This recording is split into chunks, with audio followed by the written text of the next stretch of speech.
Good evening, good afternoon, and welcome to another exciting installment of Darkness in Dublin. Welcome, Madame, Monsieur, mein Damen und mein Herren, mein Pater und mein Vater, to Season 2. You can tell I'd practiced that speech because by God I had. So, with this in mind, the scene will be set in the Grand Malahide Hotel. It's one of those elegant old Georgian buildings, the kind set back behind a high wall down a long driveway flanked on either side by trees. Perhaps at one point it was a grand stately home. That would make sense. The water fountain that adorns the front of the building just before the main staircase definitely looks to be, as it sprays water from the hands, mouths, and breasts of angelic figures that cascades down into the well-lit, golden, glistening pool below. This evening there is to be a party, for tonight is Samhain. The night when it is that all things are possible, the night when it is that magic walks the streets, the night when it is where whispers become shouts, and when all dances are dance macabre. And so we shall join our intrepid adventurers, our Gilles de Mont, our crew of the nightly air, as they arrive at this fine establishment. I will go down the list of you, denoting you as you arrive. So we will start with Thaddeus,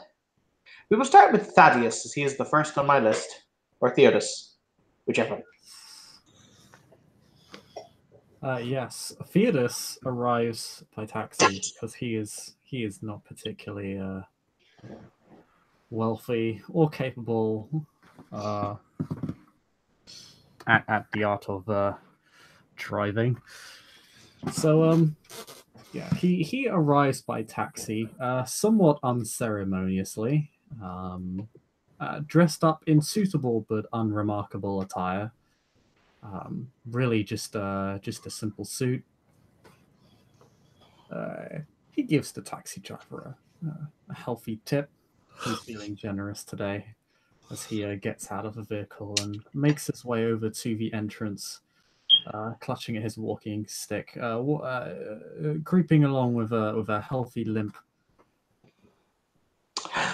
Before the hotel's entrance, there is indeed a large double door of wrought black iron that yawns open before you, spilling light onto the dark marble staircase that stands in front of you.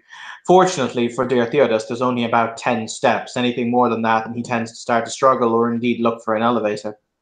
So, outside of which you will see a figure dressed entirely in black from head to foot, who is wearing a rather odd protuberance-like mask from his face.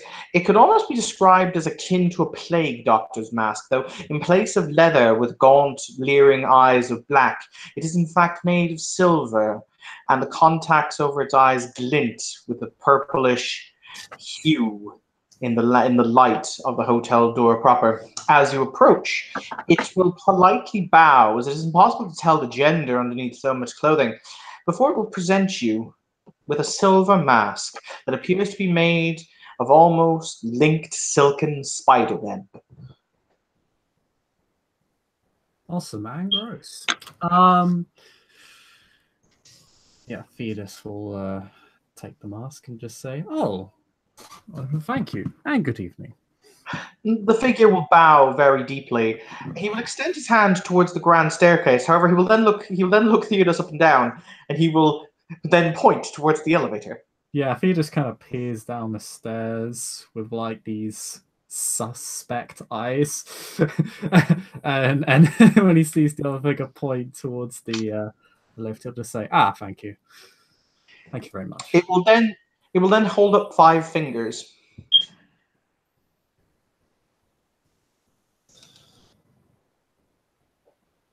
Theodus has no idea what that means. Good.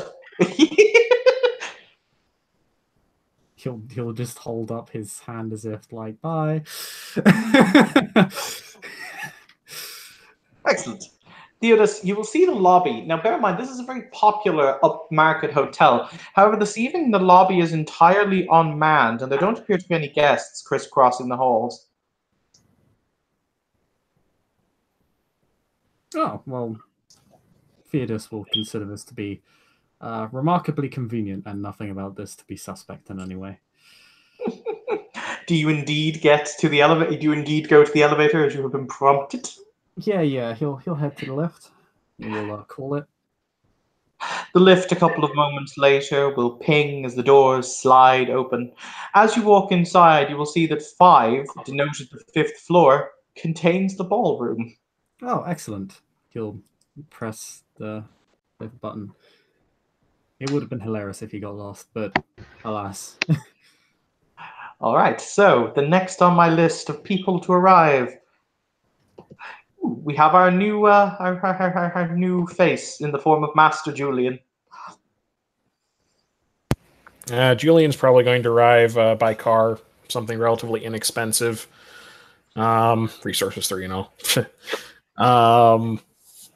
he's basically going to find a place to park. I assume there is somewhere available. Oh yes, the parking lot is quite deserted. Okay, he'll park a little ways out of the way and head on in, dressed similarly to how you see here, if that's appropriate. That's fine. Once again, you will see the figure standing outside who will bow very politely and offer you the mask. He'll take it and look at it briefly and just nod. Thank you.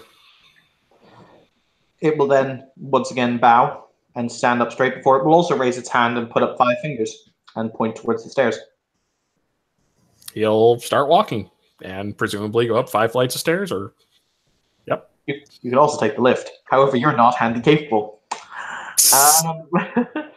All right. The next on my list to arrive is Rorus. Rorus. Is there valet? No. Okay. Rorus will roar in his McLaren. The 5.7, no, it's the 520 GS. He will pull up to a parking spot, set it a bit away from anybody else's car, and he'll head over to the door, flanked by his ally. I don't know what my ally is deciding to wear tonight. However, Rorus is actually wearing something that's quite unusual for him. He is wearing traditional white Zoroastrian robes with a conical white, cylindrical white hat, about 6 inches tall on his head. He is carrying a cane, and the cane is another unusual thing for him. However, you'll notice that there's on each side of the head of the cane is one of his trademark silver dollars that's been basically fused into it. He's not walking with any of his laptop or backpack, or his skateboard's not there either. It's been 2 years, so he's actually 20 now. He's not 18 anymore. On his feet are traditional Zoroastrian sandals, and he'll walk inside, look to his friend, and head over to the person in the mask. The person in the mask will once again bow very respectfully before he will proceed to hand you a mask. He will take the mask and look at his ally and say, "My friend, I cannot recall. What is it that we say about wearing masks?" Out of character, because Evan doesn't know, is there something Zoroastrians have against masks? Not really, but considering the fact that my character is very much about truth, it may be outside of his character to wear one. The man will stroke his beard and he will say, "When it is that you find yourself in the house of someone else, it is better to sit at their table and eat the meat that they provide, not to say, but I would do else, and I would do otherwise." He'll nod his head. "You are very wise, my friend." And he will take the mask, look it over, and then affix it to his face. What kind of mask is it? As I said, it is bright silver, and it appears to be made almost like of silver spider web that's been interlaced together. But as you put it on, you can tell that it's made of cool metal. Okay. He'll stick it on and say, he's interestingly comfortable.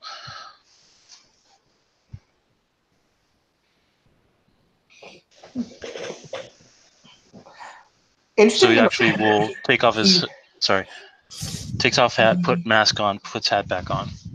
He won't appear to notice or react to the spirit that's walking with you. Okay. But he will once again raise 5 fingers and point to the stairs. He will look to the lift, and then he will look to the stairs, and he'll say, "Never have I been one to take the lift when the stairs are much more accessible. Come, my friend, we shall go." And he will start walking up the stairs. Okay. Next is Master Owen Kilkenny. I arrive in the car that I arrive in. Of course you do. He kind of walks up to the guy with the mask on. The man will bow, and he will offer you one of the masks. He's like, "That's a law, isn't it? I can't wear that." It blinks, or you can kind of can tell it's blinking or confused before it kind of offers the mask again. Like, yeah. No thanks, bro.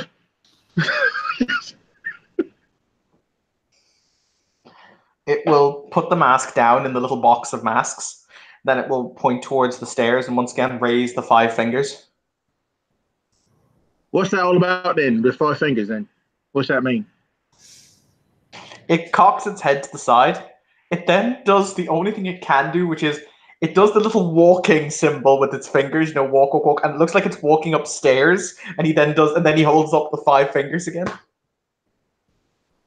Yeah, thanks. Makes no sense later. And he takes the stairs.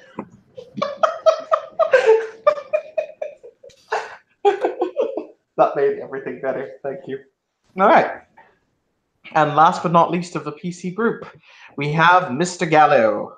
Okay. So Rupert is arriving by car with Hope. He is dressed. For the record, I actually have a picture of Hope. This is what Hope looks like. Continue. Right. Yeah.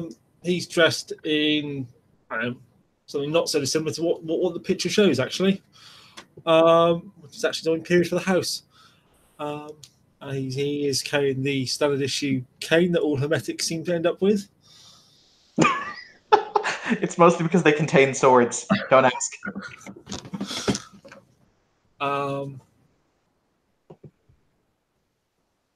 Okay. And in his other hand, he's carried a mask because he came prepared. Hope is dressed very much as she is shown. She tends to prefer to wear, comfortable, casual clothing, but she will potter along next to you. She looks at the person really, really intently, at the masked individual, and she stares at him to the point that she appears to lose. She stops noticing what's going on around her. She's staring at it. Okay. What does his aura look like? He doesn't have one. Okay, yeah, I've stared a bit as well then.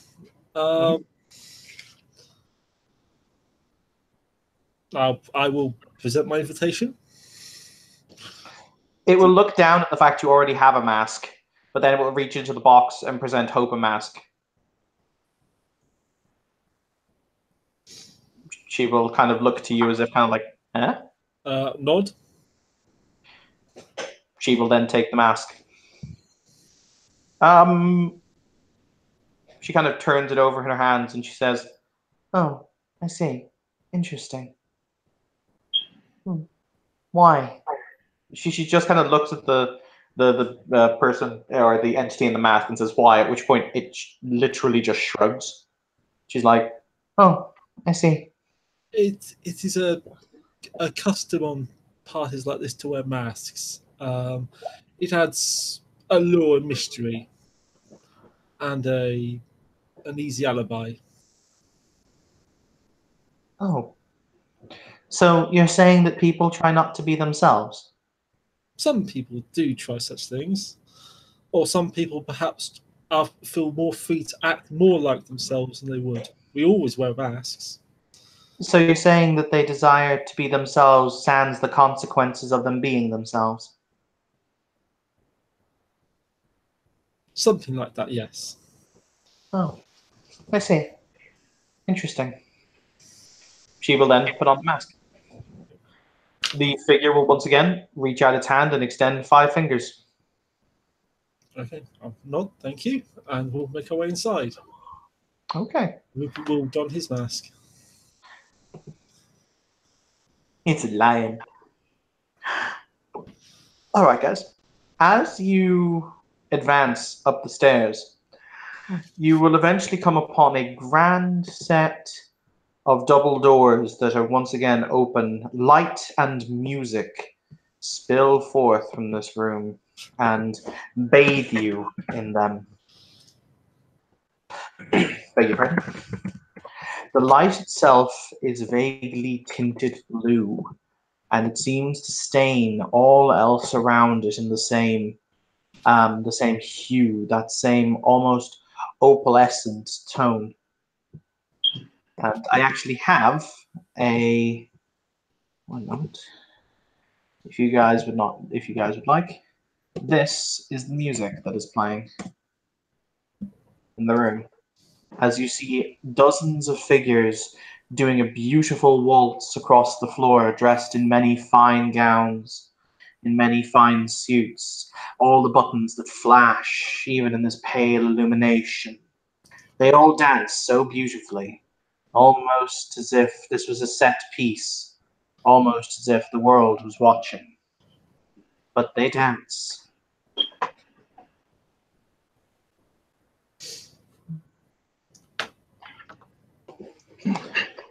So, you will see at the center, or rather at one end of the room, my apologies, sorry, just give me a moment. I just need to plug in my computer because the battery is running low. You will see a balcony that overlooks the room, and you will see a number of faces looking down of people whom some of you remember and some of you whom you know. You will see Master Siren standing there. He's wearing a half a face mask, and the mask itself appears to be the sun cut in two, its prongs seeming to reflect whatever luminescence there is and throwing it back towards anyone who looks at him. You'll see Magister Denofrier is also there, along with several other members of the Awakened community. Interestingly enough, none of them are dancing. They appear to be watching the dance, however. There are 2 ushers on either side of the door who will gesture towards you with one hand as they bow towards the 2 staircases that lead up to the balcony.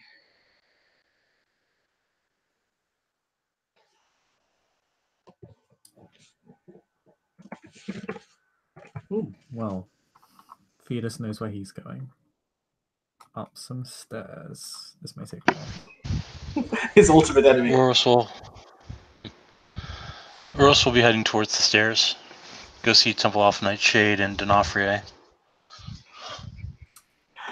Siren, as you all, I'm going to assume you will all gather at the top of the stairs. He will bow his head respectfully and he will say, "Oh, good evening.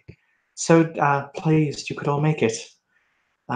Happy Halloween, or Iha Sauna, as they say in the old tongue."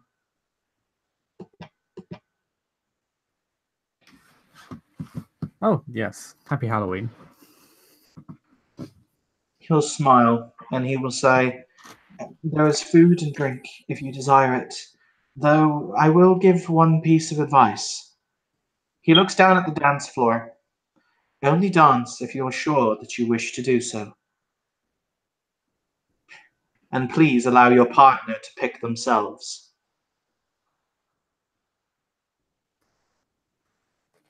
No, thank you very much. Delighted. Has Thaddeus met Siren before? I don't think they have, so he'll go out of his way to introduce himself. He'll just say, "My apologies. I do not believe we've met. At least I don't." Is Siren masked? He's wearing half a face mask, so Okay. it cuts his face in half. Okay. In which case, he'll just say, I don't don't believe we've met. I'm Fetus Crane. It is a pleasure to make your acquaintance, Mr. Crane. Allow me to give you likewise the introduction. My name is Siren. I'm the High Librarian of Dublin, and it's a cult library of the Cult of Ecstasy. Oh, an absolute pleasure. He will extend his hand for you to shake. Oh yeah.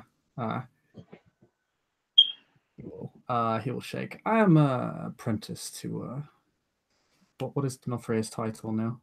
Magister. Magister D'Onofrie of the Order of Hermes.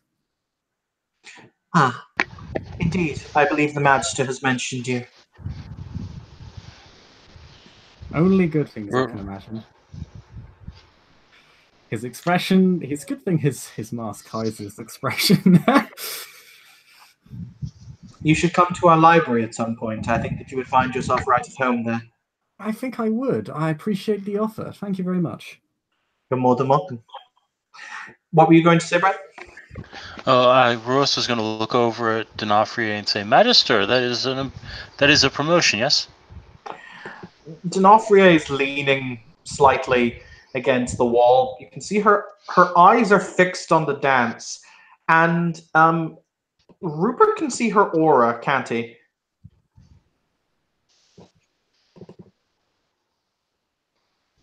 So, yes.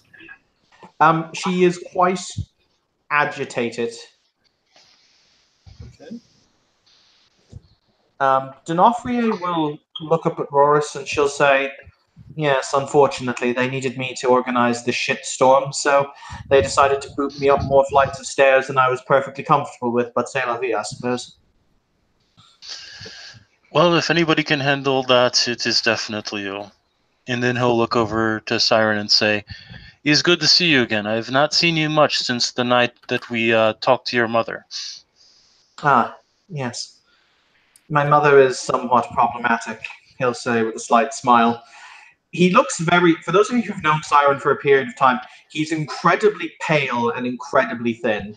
He looks better than he used to 2 years ago, but he is still clearly very physically not there. And Siren said he'll look down once again at the dance floor, and he will say, tonight is an interesting night because all the rules change. Sometimes they vanish, and sometimes they're merely an illusion to begin with. Roros will nod his head and bow his head, and then he'll walk over to Nightshade and he will extend his hand to him and say, my brother, you are looking much better. Thank you, Monsieur. It is a pleasure, as always, to see you, Master Roros. I assume that you are well, huh? I'm quite well, yes. Though I was heavily troubled for a while when I could not retrieve you from the deceivers. Fortunately, with the brokering of the Treaty of Seattle, they had to release me. But needless to say, I am very glad that I am no longer in their consummate care. Huh?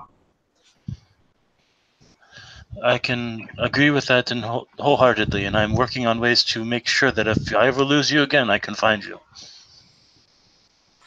I am very grateful. Thank you, Master Roros. So, have you been to one of these parties before? No, I cannot say I have. They're much different than the parties back home. Is this... He'll look down at what he's wearing and say, is this appropriate for the party? I eschewed my usual style and went with something more traditional tonight.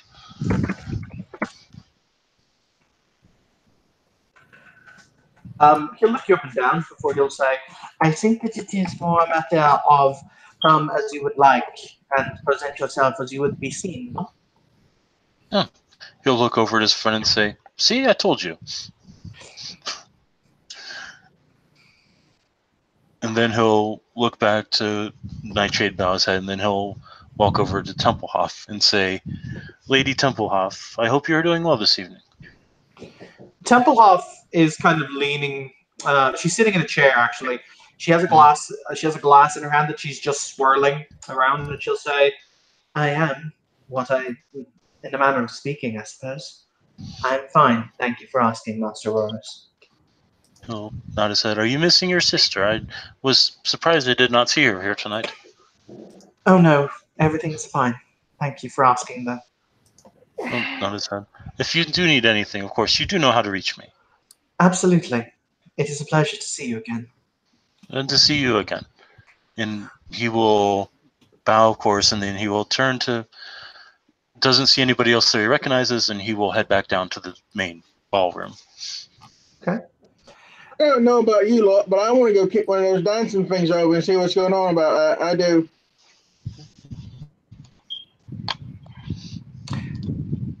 Okay. Does Owen proceed down to the dance floor? So what's the rules then, dancing people? It's quite simple, Siren will say. He hasn't taken his eyes off watching the dance. The only rule is that your dance partner must choose you from one of the ones on the floor. So let me just ask a question here. Now, use the high mucky mucks, what is good with mages here. Yeah, kind of run things and all that. And this here seems to be something else. So whose is it, and why ain't you part of it? What do you mean by someone else?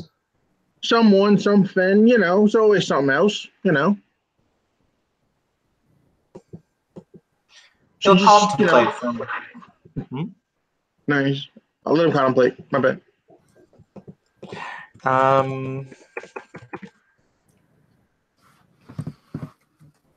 He'll contemplate for a moment. He'll say, do you remember when I said that on All Hallows Eve the rules were different?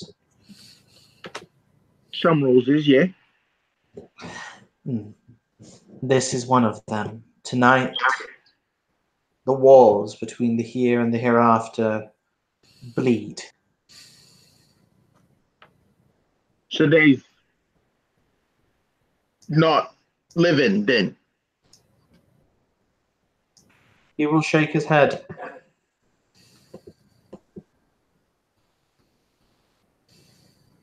But tonight, they may dance with us.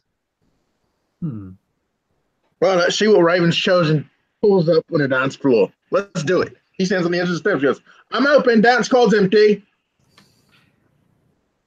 All right, then. Give me a second. I have to think.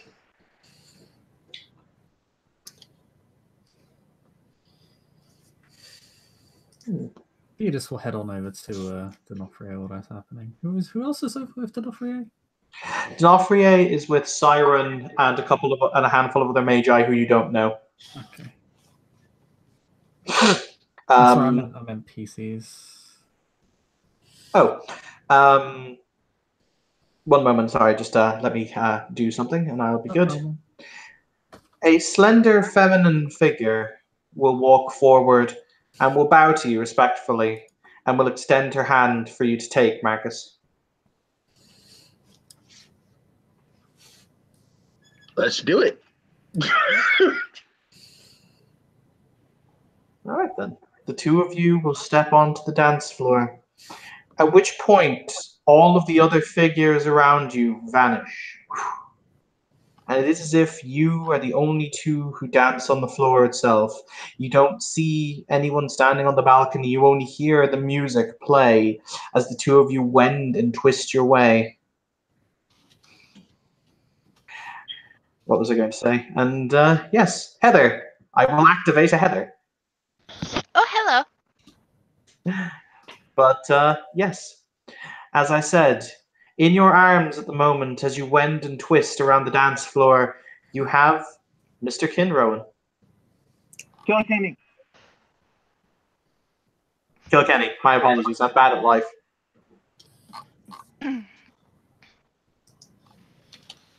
This is a pleasant surprise. For some of us, yeah. You know the voice, for the record.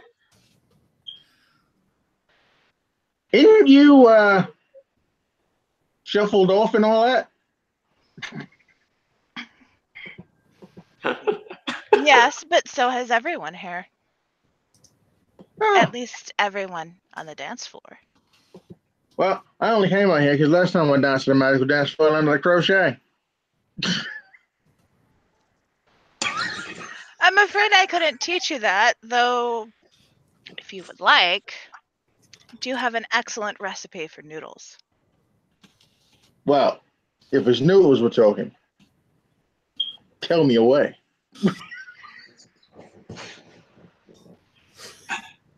Because every time Marcus's character dances, he must get something because it amuses me, Marcus. You will get a single dot in craft udon.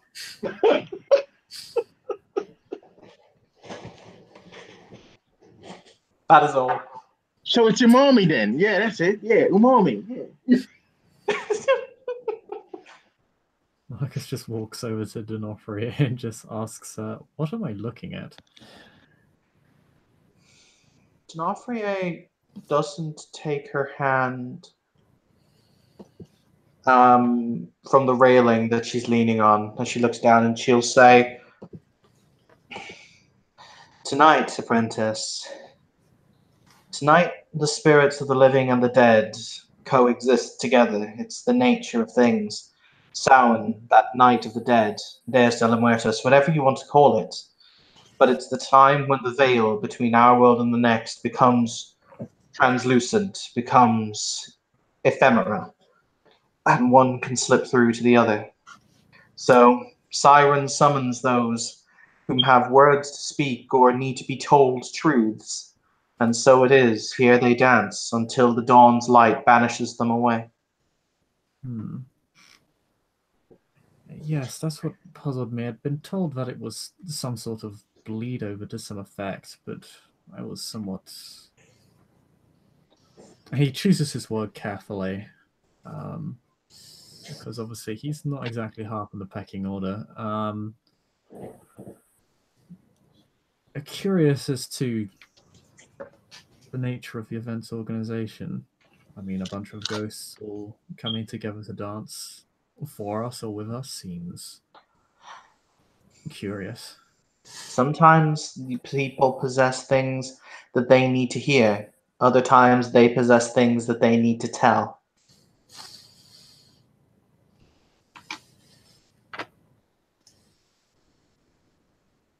He kind of navel gazes a little bit.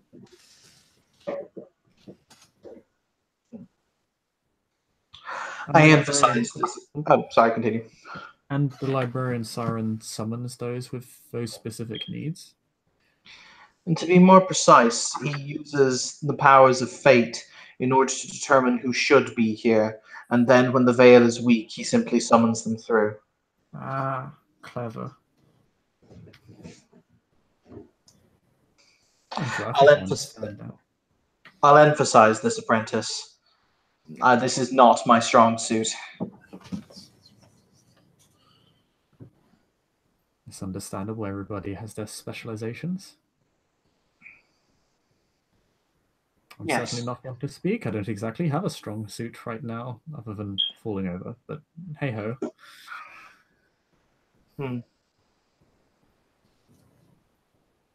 D'Onofrio very casually reaches down and takes your cane.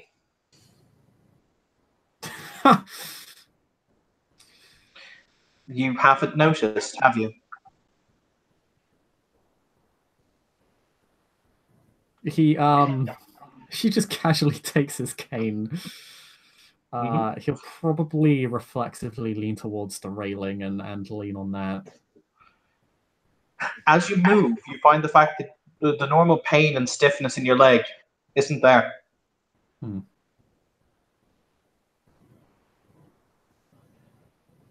Tonight, she'll say, she flicks the cane around in her fingers before she brings it up over her back and shoulders to kind of hold in that pose with both of her hands. Yeah. Everyone can dance if they choose to.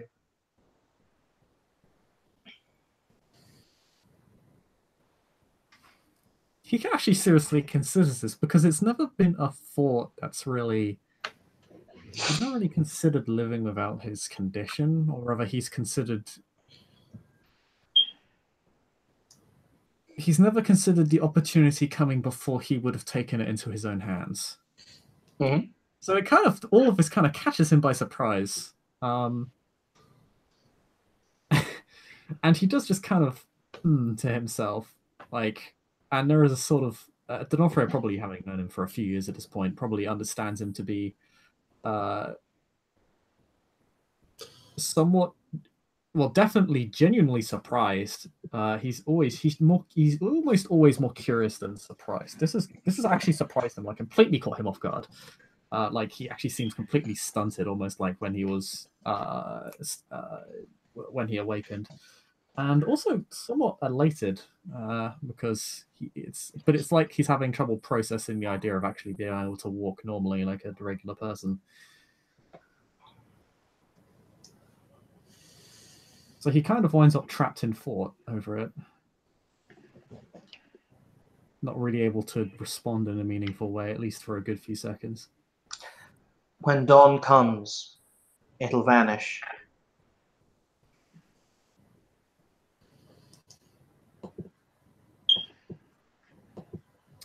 That's a shame. She'll gesture down at the dance floor before saying, however, the sweet fact is that this is proof, not necessarily of the futility of life, but of the fact that when a moment is offered, a moment should be savored.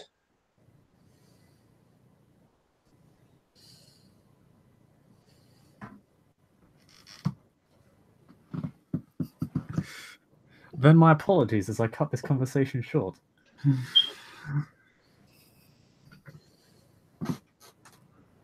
And he'll begin to head off. All right.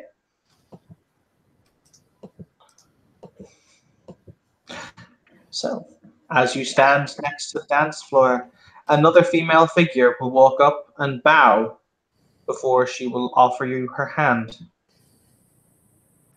As he takes it, he somewhat says, with a mixture of humor and awkwardness,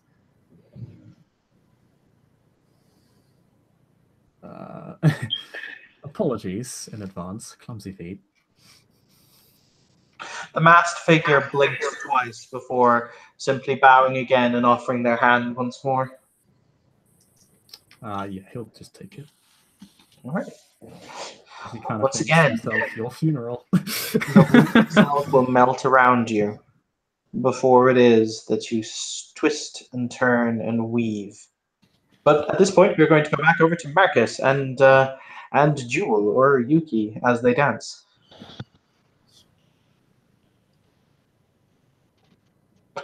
Sorry, had something caught in my throat there. And now you have my recipe for noodles. That I do, and I won't share it with anyone that's above the ground, I swear it. I don't particularly care one way or another. There's a few above the ground that know it. Well, it's not as if they're going to hear it from me then, is it? So what's it like being, dead?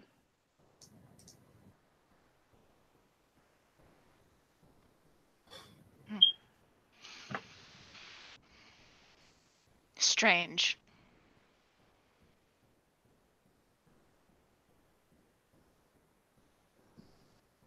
It seems I'm strongly tethered to the people I once cared for. Well, it's got to suck, doesn't it? Not necessarily. There are opportunities for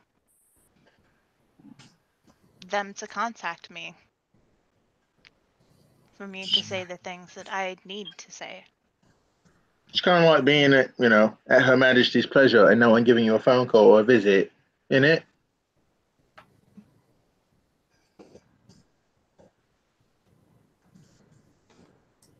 That's one way to look at it. I'm able to remain more hopeful about it. For now, anyway. I mean, you want me to tell them that you want to talk to them then? Yes. I mean, we're mages. We can do shit like that. It's how it works. I'm well aware.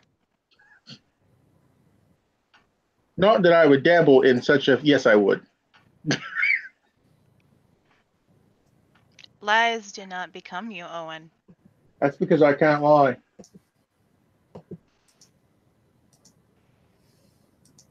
Even if you could. Well, I mean, if I could, I would. But I can't, so I don't. I always found your honesty refreshing. It's not you had a bleeding choice, is it? But I thank No. you for your honesty.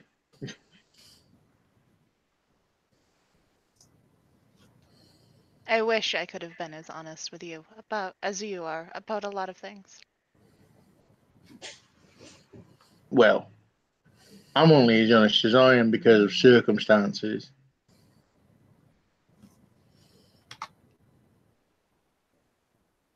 One's a magical curse, and two is how I see the world in it.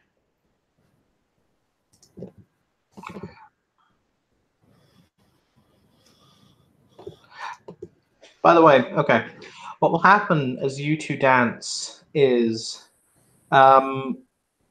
Nathan, you will see that Hope has not vanished, but she's walking away from you with looking very intently at something. I'll walk up after her. She walks down the staircase and she walks into the dance floor. As she does that, though, she vanishes. In the same way everyone else did. Yeah. Okay. I will feel concerned, but hide under my mask and know that if anyone can handle it, she can. As you stand there, however, a male figure will walk out to you, bow, and extend his hand.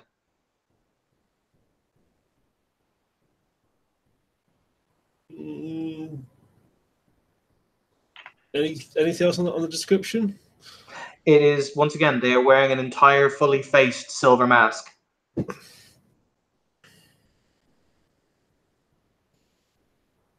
I'll accept the hand. Okay. I will deal with that in just a moment. For my dear Yuki and Owen, something peculiar happens. The music stops just in mid beat. You hear it is just about to come to a crescendo, and then the music, it is as if it is torn. It is as if the gramophone suddenly has its needle pulled from the record in a kind of a zzz fashion. All around you, the room itself had been smoky, as if you had been dancing on nebula, as if you had been dancing through nothing. However, now, standing there looking at you, you see this young woman.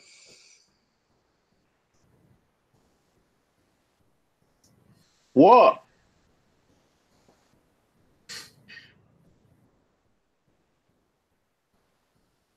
She starts walking forward through the mist.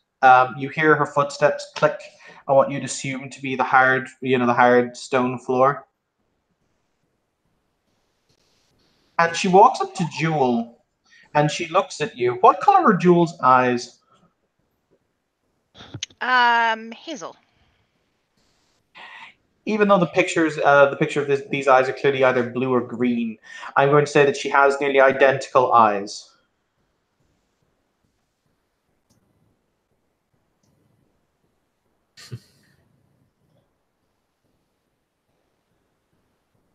And she kind of quirks her head to the side.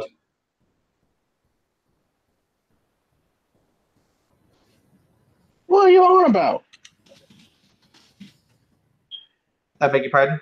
What are you on about? Did you say, what are you on about? Yes. Oh. She points at Jewel and she says, I know you. But I don't know you, but I do. We did not have a chance to meet. Oh, Jesus.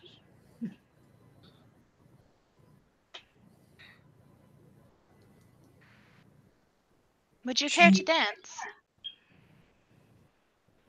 She looks confused at you, like genuinely confused. You start to see the smoke around you, which was this kind of pleasant off-white, is starting to turn black around her. The rules say you got to choose her. So, like, choose her real quick. Yuki takes. Will leave Owen.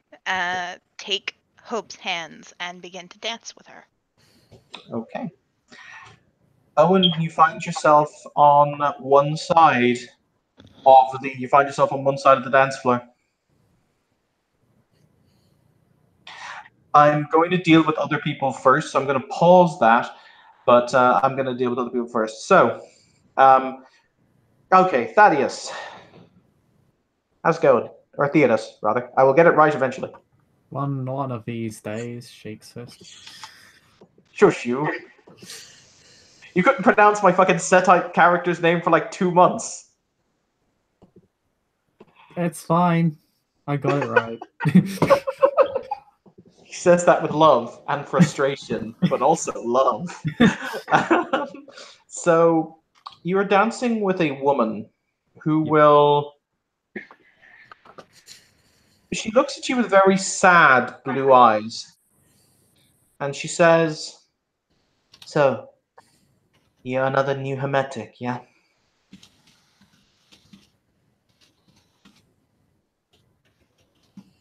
I suppose you could say that, yes. I'm going to ask, why is it that this is your path? Sorry, what did she say? Why is this? Why is this your path?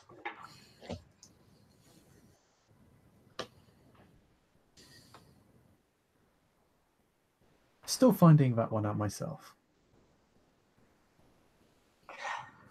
I'd like to think I'm in control of my own destiny.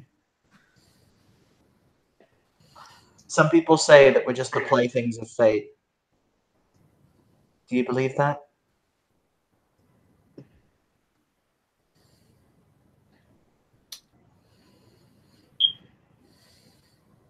The one problem with the analogy is that puppets cannot pull back on the strings. And what happens if we're so tangled up in the strings that we don't even know that we're trapped?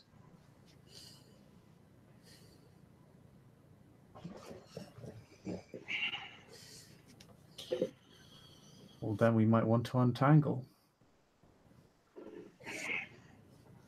I can understand that.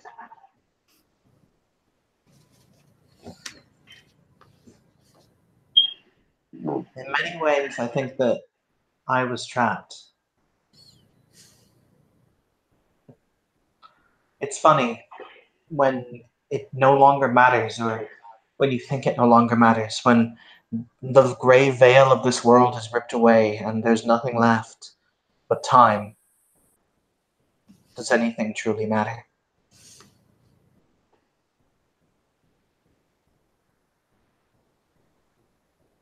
I think so. The last thing I did in this world, and it was, I don't know if it was forever ago or a few days.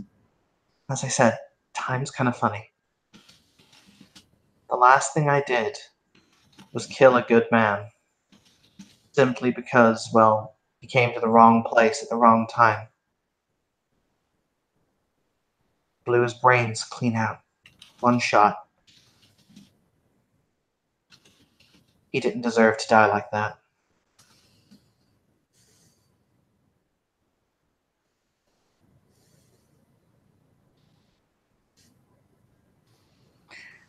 I'm wondering now if this is the penance that I have to pay for my sins.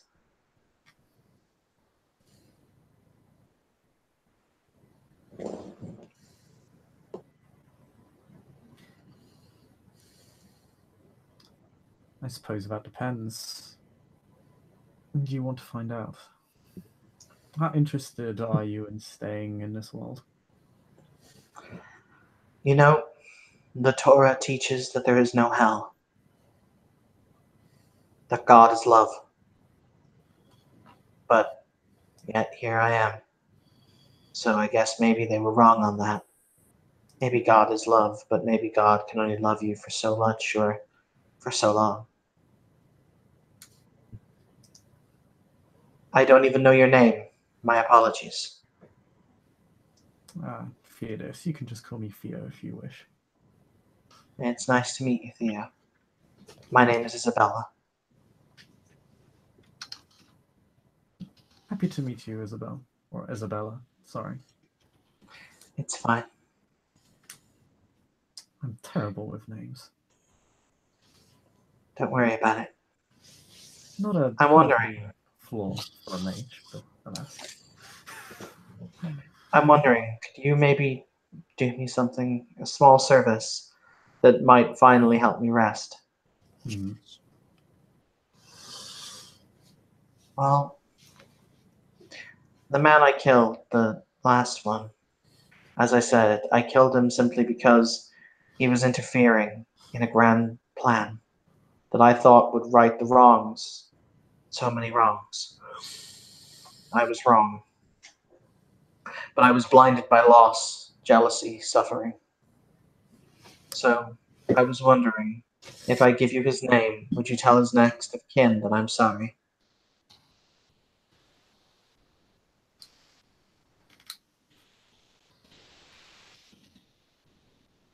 There's like a brief moment of consideration. I can do that for you. Thank you.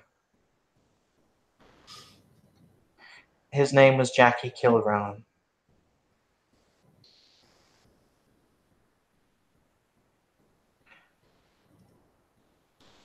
It would put my soul at ease, knowing that he had a chance, or his family had a chance to come to grips with what had happened, and that that it weighs upon me like a lead weight around my heart.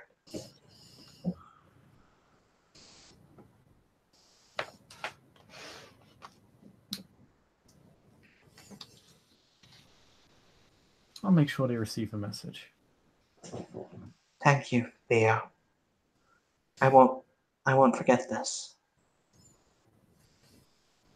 With that, you two will come to the center of the dance floor, at which point she will bow to you before disappearing into light and ephemera. You will find yourself at the edge of the dance floor.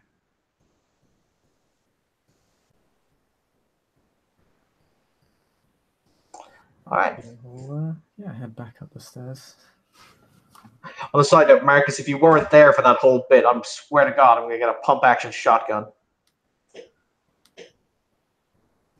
Okay, he's dead. He dead all. I'm good. All good. Good. All right, so, Gallo, how's it going? Yeah, I'm good.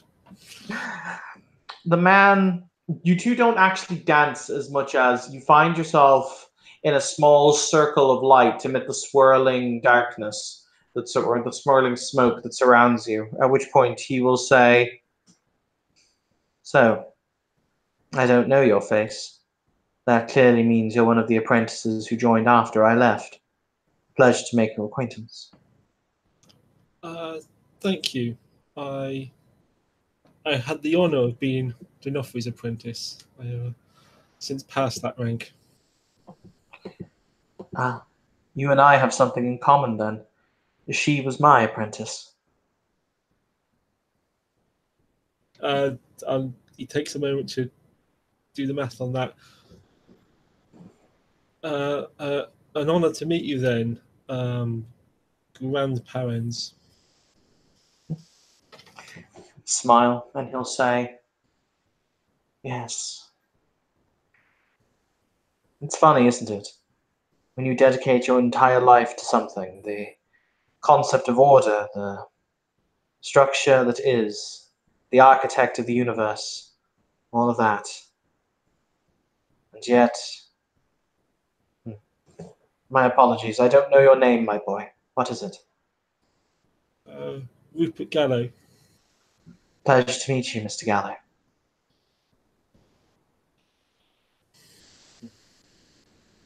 But I'd like to think we live on. Mundanes live on in their blood family. You live on in your lineage. Dinoffrey has other princes. I am not the only one, or have not been the only one. Your line is quite secure, and we will go on doing good works in the world, I'm sure. Yes.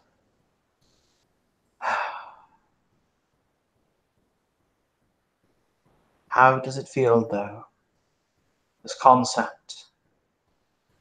For the record, my name is Edgar von Strom. Since you have told me yours, it seems only polite. But I contemplate something. If you could have one moment and make a moment last forever, would you do so, even to the detriment of all else? If I could make a moment last forever. Yes. Any moment. The embrace of a loved one. The taste, perhaps, of your mother's cooking. The smell of your lover's hair.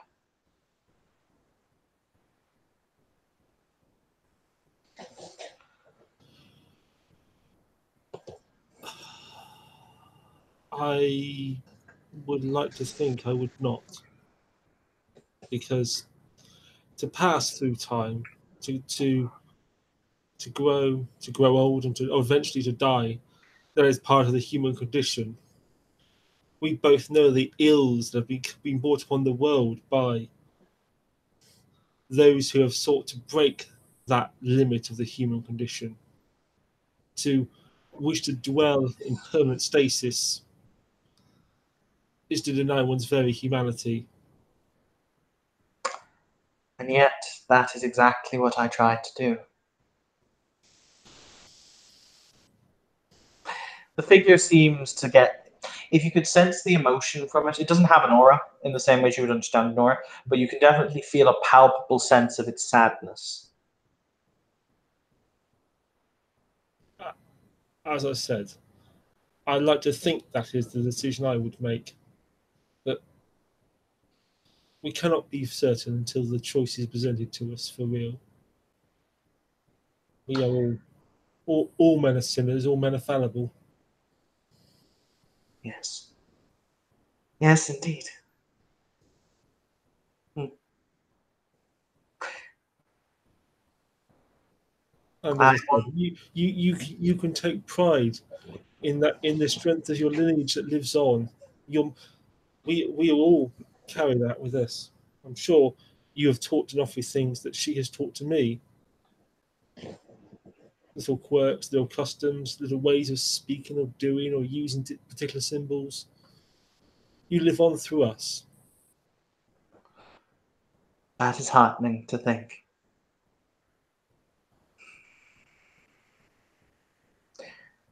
In my quest for that moment that would last forever, I almost stopped the march of time forward. I almost stopped tomorrow being tomorrow, today being today, and yesterday being yesterday. I was stopped, however, of course, and I met my end. But I can no longer contemplate the horror that would be in existence without tomorrow. Life would have no meaning, beyond the fact that it would simply stretch. I think that it is the concept of tomorrows that give us the strength to simply live another day, because we always have hope that tomorrow will be brighter than today ever was.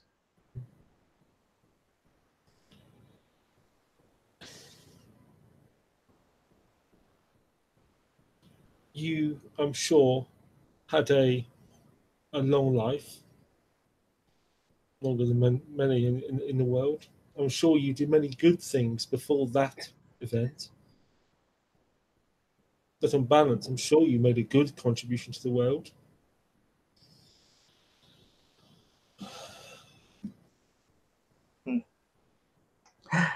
Before I send you back, apprentice, I have only one more question for you. Brother, it's what's your actual title? It's Acolyte now, isn't it? It's Adept Major. Beg your pardon? It's Adept Major. Oh. Thank you. Before I send you back, Adept Major, I have one last question for you.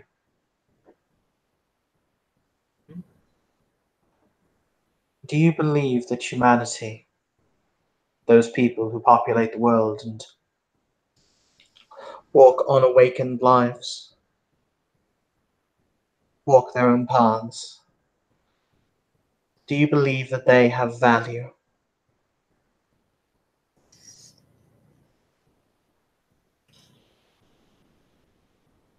I believe they have the capacity to do so. They have the capacity for choice, to walk their own paths, both as individuals and as a collective. The world now is falling into climate change because of choices they have made or failed to make. They have the power to fix that themselves if they have the will and the insight to do so. That is a choice, and that proves to me they can walk their own path.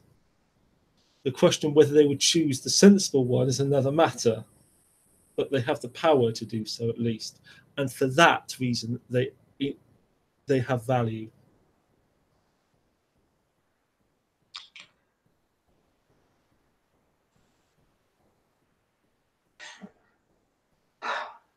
I'm heartened to hear you say so.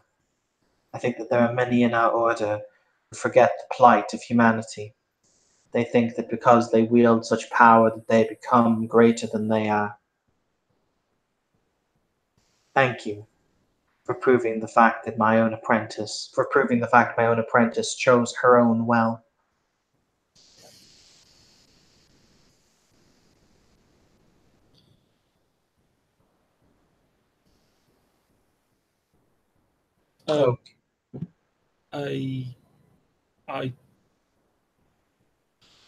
I was loath to step forwards, given the circumstances, but I am glad we've had this conversation.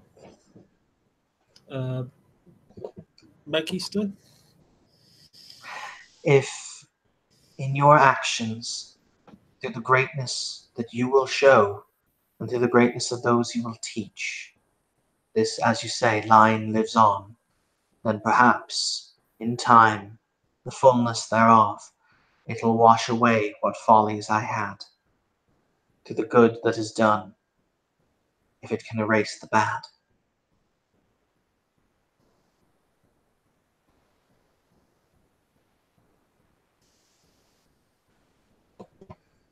Respectful nod. He will then respectfully bow, at which point you will find yourself on the edge of the dance floor. Okay. Okay, does anyone else dancing? Anyone else want to boogie down? Ruris will step forward. Okay.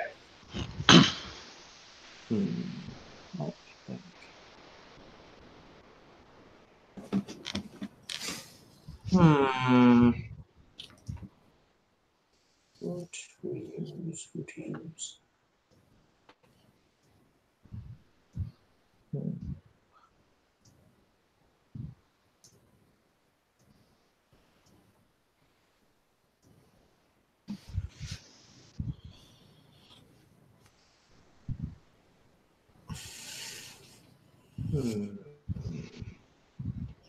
Sorry, give me just a moment. I'm just trying to think who would be the most impactful. Well, I think that person's already dancing with somebody else.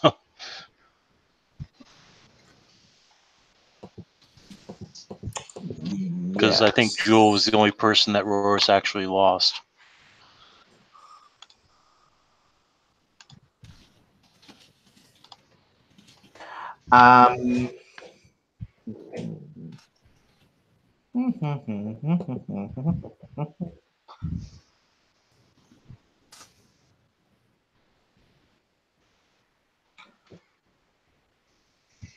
I tell you what, I'm going to do Solon first, because I actually know who his is going to be, but I will then come back to you. No problem. Dolan. I'm here. Yes. Hello.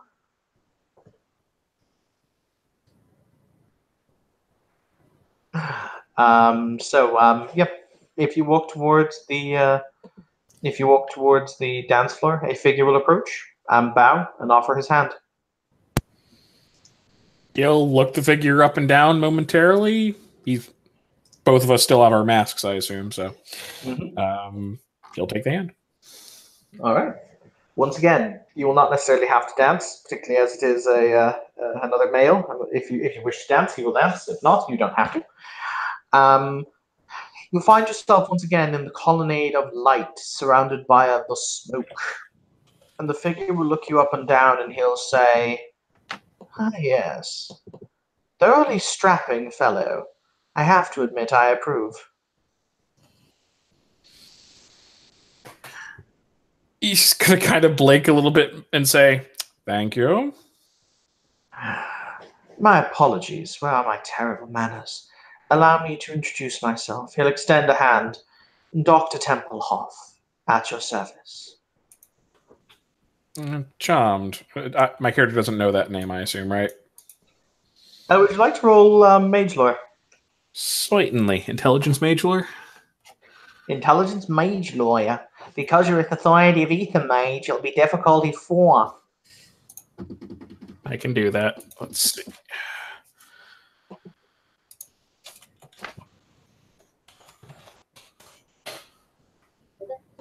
Two successes. 2 successes? Mhm. Dr. Templehoff was the former chair of the Etheratic Society in Dublin back to the point where they were still called the Electrodyne Engineers, and just after they split from the Technocratic Union. Excuse me. He was famous for developing several different forms of etheratic propulsion that are still used in the modern Ethernautic space or the Ethernautic fleet that supply the Umbra. He only died very recently in a very, very tragic house fire at his estate in Dublin. How recently? Like last year or so, or 2 years? Well, bear in mind there was a time skip, so it would be about 2.5 years. Okay. So this is okay. At that point, he's going to kind of blink and just be like, "Ah, I know the name, of course." Yes, I should hope so. I was damn good at my job. He's just going to kind of look around momentarily and say, "I hadn't really given this that much thought, but assuming you aren't simply an etheric remnant of some kind, this is somewhat reassuring." Ah, you mean that you had not contemplated the fact that there could indeed be a life after this one? I tried to avoid the thought. I tend to find that most of our brethren are somewhat skittish when it comes to the nature of anything metaphysical or extra-dimensional. They're just not wired that way. Well, also when you consider the fatality rates of some of our experiments. Yes. I'll be honest, I don't know you from Adam, but you see the world in a similar way to how I did, so I said that I should give a warning. Oh, see, I think my character goofed and forgot to introduce himself. Oh, continue. He'll introduce himself, Dr. Julian. A pleasure to meet you, Doctor. You said we saw things in a similar light. Yes. In terms of understanding the cosmos and how it is the flow of the ether functions. Hmm. Like that's a like a green. Beg your pardon? That was an agreeing noise. Mm-hmm. Like not of assent, effectively. He will say,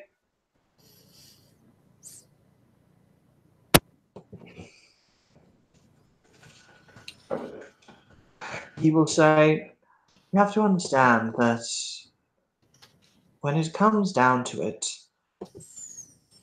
I was a damn good scientist. I understood the nature of quadratic interflexial syplexia. I understood hydraspace hydratic quadrennian re-algorithms. I was damn good. However, let me ask you something, Julian. Do you have children? Depends. Does an apprentice count? No, as in your own flesh and blood. Then no, unfortunately. Let me ask you something. If you had done all of these great things, if you had changed the world of science as you knew it, and you had a child whom you wish nothing more than to carry on your legacy to tomorrow, but that child, destiny did not choose to favor them with an awakening, how would you feel? Or an epiphany? You would say epiphany. He just looks slightly confused for a moment and then says, quite frankly, they don't need to be awakened to change the world. Ah, you see, you have a much broader perspective, I believe, in that case than I did. I was blind to that. And I'm still sorry about it to this day. I take it that's not something he would have gotten from the basic lore, that he had a son No. or anything like that, or a daughter. Nope. Okay. Nope. Are they still around? Did you want to pass a message by chance? No. I spent so many hours ridiculing and cajoling them because I thought that they weren't good enough, that they simply didn't grasp the simplest of concepts that I was trying to teach because they could not understand. How could they understand? So, like, I suppose, many others, I instead chose to spend my time with my apprentices and tinkering. What do you do when the person you love the most cries such bitter tears, an ocean of tears, that something in the night hears them crying, when you're not there to save them from what it is, when things whisper, when things speak through the floorboards and creep through the window panes? He just kind of rubs the bridge of his nose momentarily. So what you're saying is you were somewhat too married to your work, disappointed in your offspring, and didn't spend enough time with them. I'm saying that is... No, rather, what I am saying is that we mages are often blinded by our own hubris. Awakened scientists, mages, tinkerers, whatever you choose to call us. Oftentimes we don't see what is right in front of us. Then, when my daughter awoke, it was the happiest day of my life, but I didn't know the poisoned chalice that she had drunk in order to come to this point for my love and for my affection. And so, when she died, I moved heaven and earth to bring her back. Many bodies were on my hands in order to create for her a new form into which I could place her transetherdyne essence. On a side note, transetherdyne essence is what Julian would understand as a soul.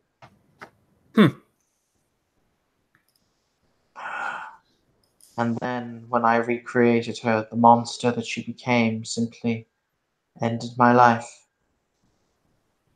And then, that little Indian woman ended my pain with a knife point. And here we are. It seems you had quite a bit of, well, I would say time, but I'm not sure if that applies. You've had opportunity to consider your actions. Yes. Time, as you pointed out, I've had time, and it makes fools of us all. I used to think that there was nothing to that proverb that was true, and I found I was wrong. Many bitter tears into the void, I suppose, have followed. But yes, I don't know you, as I said, from Adam. I would merely ask that you remember that people are as they are, and that you or others should not try and meddle in the affairs that they cannot understand. To love what it is that is lovable, and not to hate simply because you believe yourself to be so superior. He'll nod.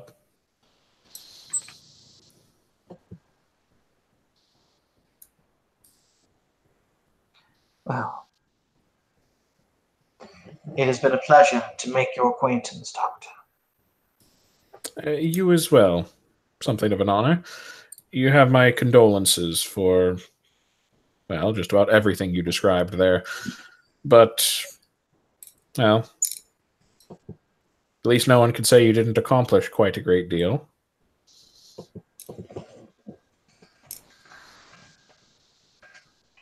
What is accomplishment when it is that your line, your house, everything you value is ruined? You merely have your name, I suppose. Well, I'm sure that you're, how would one put it, based on how long you were with the organization, I imagine your contributions were more than numerous and affected more people than you might imagine.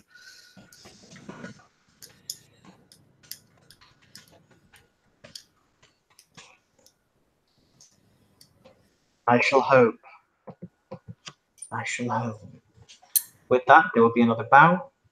You will be placed to one side of the dance floor. I need to go to the bathroom briefly. So if people who are outside of the dance floor wish to communicate, talk to one another about their experiences, feel free to do so. I will even throw in a little hint point. The dance, all of the figures have stopped dancing and they're looking at the center of the dance floor, where there appears to be some kind of nimbus of swirling energy forming. I'll be back in a few minutes.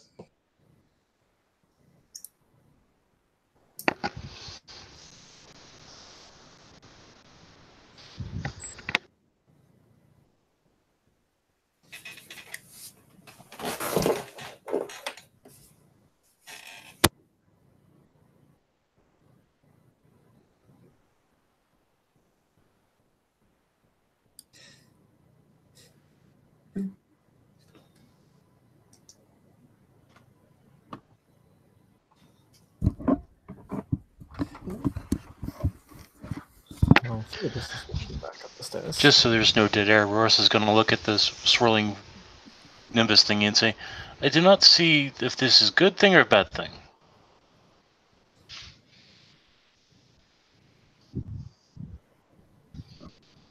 Oh, I doubt anyone would let. I doubt anyone here would let such a situation spiral out of control. It's probably part of the event.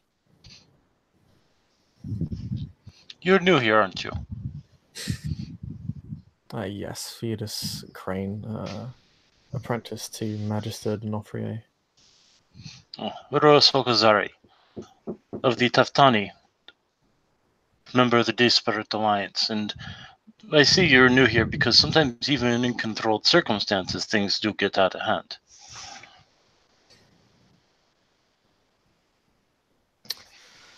Well, in which case, those involved, I suppose, will be held accountable.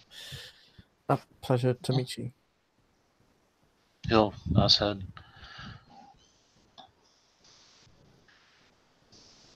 He's just gonna keep watching spiraling nimbus thingy. Do you have any idea what that is? Quite curious myself. Let's see. I did not walk in with magic activated, for that would be rude for such an event. However, he's going to look at his Jin friend, who's probably silent right now. By the way, there is basically a guy with, I think his eyes are either crimson or purple that follow him around. Oh, no, wait, they're gold. He has gold eyes, that's right. that follows him around wearing kind of dressed like a, can't remember if he's dressed like a Sikh or like a, I can't remember what he's dressed like, but he's got, his eyes are glowing gold. He's going to look at that and he's going to say, He's dressed like a Bedouin. Bedouin, that's right. And his eyes are gold, right? They're not purple or crimson. His eyes are gold. The rank below him, are red. The rank above him are purple. Okay. He's just going to say, it would appear to be a opening in, I don't know, the wall between worlds. Though to which world it leads, I am interested in finding out. All of you please gain 3 quintessence. Yay. As the energy is physically forced into you from the swirling miasma. It's not necessarily a pleasant feeling. It's almost like getting electric shocks. Oh, so it's something Roris is familiar with. Yes. Memories. Has Hope returned? Nope. Okay, I'm looking concerned underneath my mask.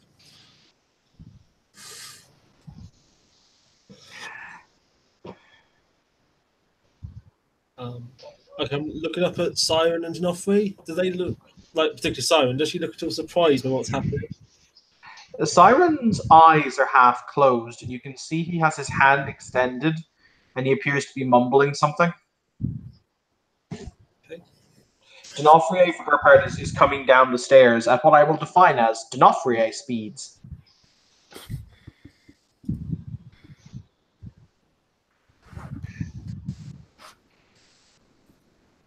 She will walk onto the dance floor, though she won't disappear. She will walk to the edge of the nimbus, at which point you will see her physically thrown up as if she enters some kind of cyclone before being smashed against the wall at quite high velocities. Roris is going to rush over to D'Onofrio. Can I stop her hitting the wall with my movement of the mind? Yes, you can. Okay. You'll basically stop her a few millimeters short and kind of gently place her down on the ground. Fuck. What? No, just general fuck. Oh, that's not even. Okay. First static shocks, now teeny tiny tornadoes. What an evening. Okay, what am I seeing at the Prime site and Forces site and stuff? It is it's not necessary under Forces side, just a lot of kinetic energy. Under Prime side, it is a huge amount of primal energy, the kind of which you would see at the heart of a great node. Okay.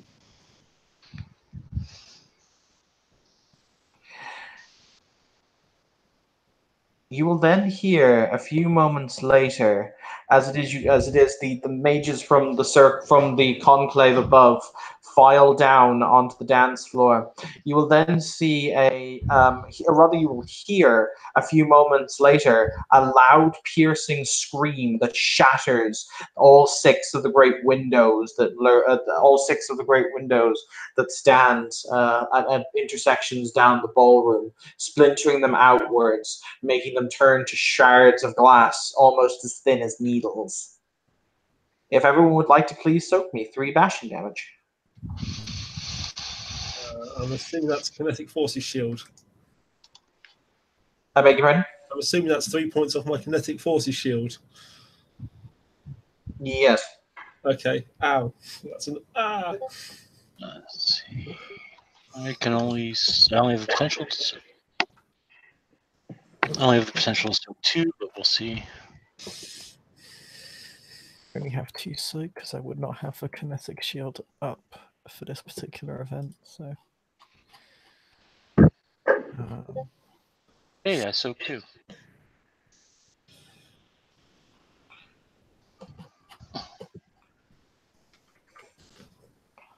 Or none.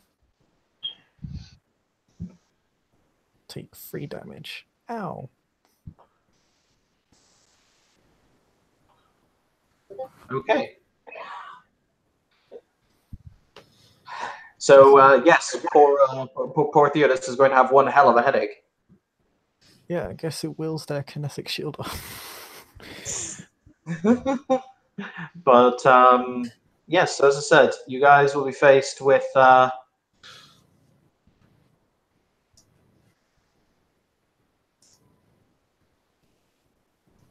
What did you roll for, Marcus? One moment. Okay.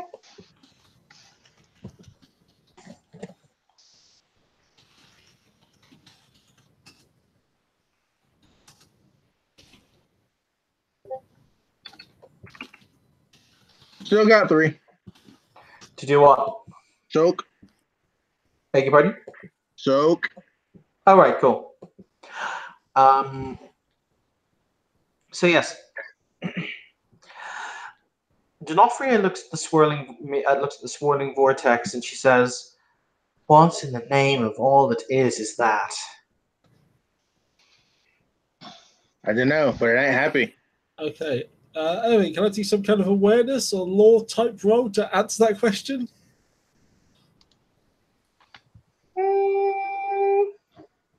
What lore would this fall under? Well, if I knew that, spirit? Not really. Can we make an awareness roll? You can most certainly make an awareness roll. I'll make one of those.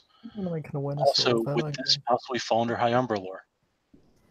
Yes. Okay, I- if I succeeded the awareness roll, I'll make a High Umbra lore check. I'm going to. Does this have anything to do with the balance? Yes or no? 1 second. What were you saying, Bishop? I just wanted to turn on prime side Or Okay. success. and entropic side. And yes, Marcus, this would have something to do with the balance.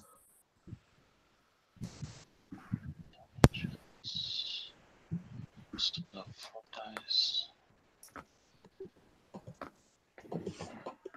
What's the difficulty on High Umbra? 7. What's the difficulty on Esoterica? For you, it'll be 8. What's the diff on awareness? Standard. 1, 2, 3, 4, 5, 6 successes. 1 success. I got 4 successes on awareness. 1 success because I spent the willpower on the High Umbra lore. Okay. Basically, from your awareness checks, gentlemen, it is clearly, obviously, 100% magical. You sense that basically something is sucking in energy and is basically using it to fuel something that it's doing. Basically, it's like something is burning it's like something is fueling a furnace. Ooh. Would it be possible to either attempt to set up some kind of effect, obviously within Paradigm, to block the flow of energy going to it? Or would that be like trying to dam a river with your bare hands? That would be like trying to, from what you guys are seeing, that would be like trying to dam a river with a cocktail stick. Okay. Can I do a sense resonance on it? You can. I don't know what spheres or things that needs, or I believe sense something's resonance is mind, and in this case, prime. I could do that. Okay. Is it possible? Mind 2 prime. Okay, so base diff 5. Sorry, what were you saying, Sullivan? Is it possible to attempt a simulation to see what the likely outcomes of this scenario might be? He'd like pull out his little laptop and start like, Do you possess entropy? Yes, I do. Do you possess time? Yes, I do. Then yes, you can. Okay. 3 successes on the sense resonance. Okay. It is entirely fueled by anger and rage. Oh. I'm gonna load the castigator. What did you get on your balance roll, Marcus? If the balance counts, I got 3 successes. Okay. Hi, Marcus. How's it going? Things going well? Yeah, good. So the balance exists in a fragile harmony because the entities who are bound by the balance are bound by the balance. In theory, what you're looking at should not be happening.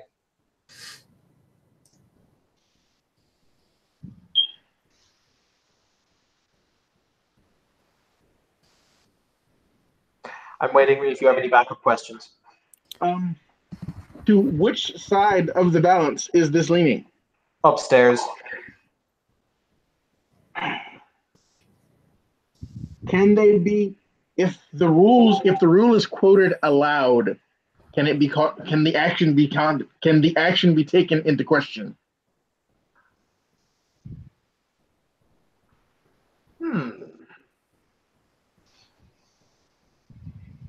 Because I'm about to pull some as above, so below type shit.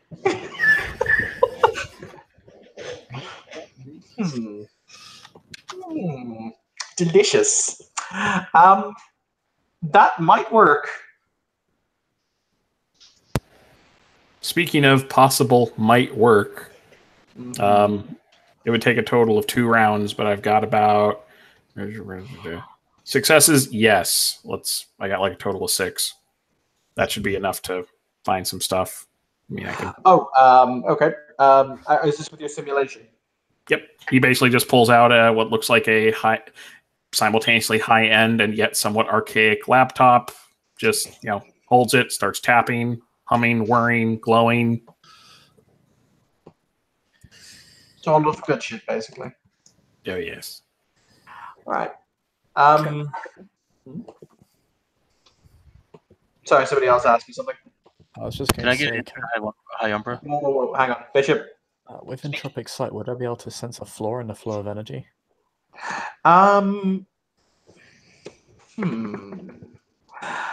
Normally, yes. However, the energy, it seems, is perfectly aligned. Huh. This would be incredible. A mage could probably align their energy like this, but it would be incredibly difficult for them to do, and they'd have to be constantly maintaining it. Huh. So, to answer your question,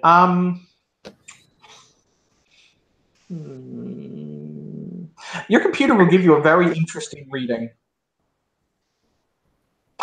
It says that, according to your scientific paradigm, it only has had speculative readings of this magnitude in this configuration with these energy sources once before.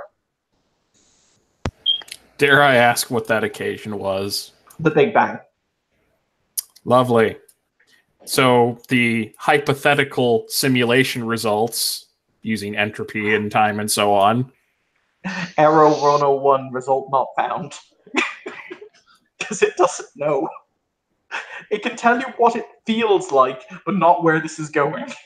Okay, because basically, description of effect aside, what he's trying to do is literally peek into the future to see what's going to happen. But I know, but I'm saying that basically it's telling you what is happening from its perspective.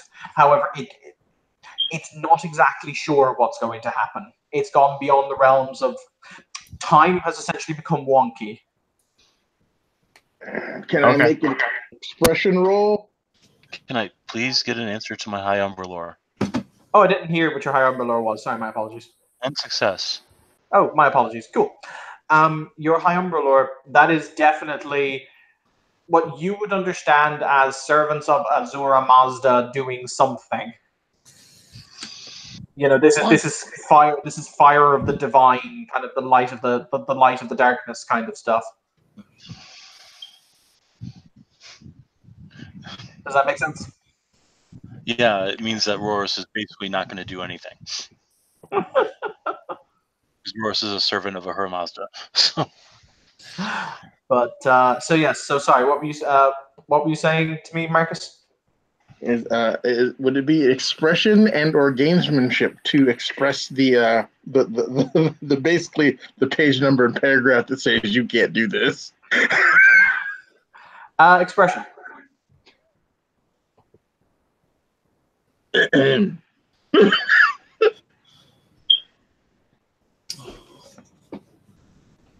Please roll me charisma expression.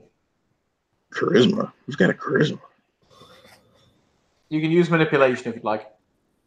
Who's got manipulation? People who built social characters, Marcus. I do at full speech. I do too, but that's not the point. So I'll roll manipulation. Fuck it. I won't be lying. I can't lie. So 4, 5, 6, 7 dice. I will spend a willpower point on this. Okay. Might I use mine too to lower the difficulty? Not in this situation. Okay then. 7d10. What's the difficulty on this? Difficulty 7.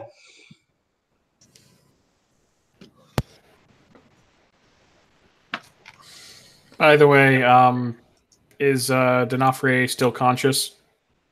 Yes, she's currently attempting to. There's electricity crackling around her. Like she's obviously doing something? Yes. Lovely. She is following the ancient honorable House Flambeau monogram of, if at first you don't succeed, hit it with enough firepower to nuke a small tank.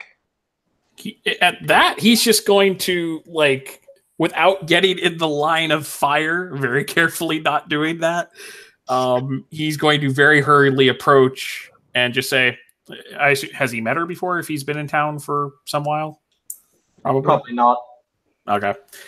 He's just going to say, excuse me, there's roughly about as much energy there as went into the creation of the universe. Might not want to open a hole. Okay, so sorry, I'll quantify my statement.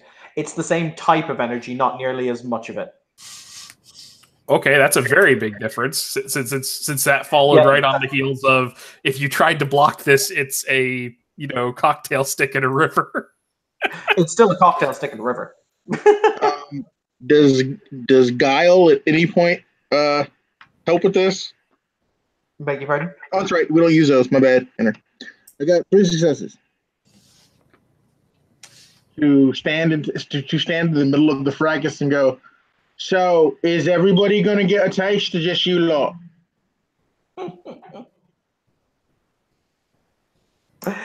You're going to have to be a lot more exact, Marcus, if you want to call on given things. I call into question whether or not this adheres to the rules stated and put forth by he.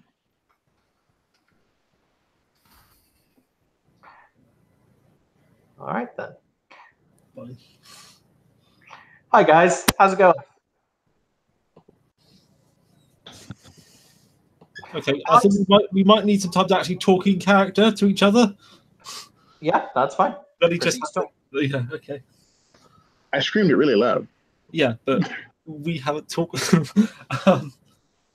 It's been one long cinematic sequence, basically. Very few folks have gotten the opportunity to interact. Yeah. Now that we've all finished till SG. Okay. So Rupert has been evoking briefly in Latin, and he then said it's a thing of anger and rage, and looking around at the others. Vaguely waving a hand. Lots of creation energy, if you want to call it. What language are you speaking? Did you say Latin, Rupert? Yes, Hermetic Latin. Oh, then No, know if that is anybody normal here, Latin. but It's normal Latin. It's just different regional dialect. Oh, I don't understand. Still, Middle think Eastern doesn't understand it. He has switched back to speaking in English. Sorry, there was a bit of miscommunication there. Up until this point, he was chanting something. Yes. Okay. Oh, well then, okay. He's going to look up at that and say, that is the light of Hashem that is being brought forth by the servants of Her Mazda. There is something going on there after Angramino. Okay. Bleeding angels taking a piss. What do you counsel here? Come look Give at it a D'Onofrio, minute. who looks...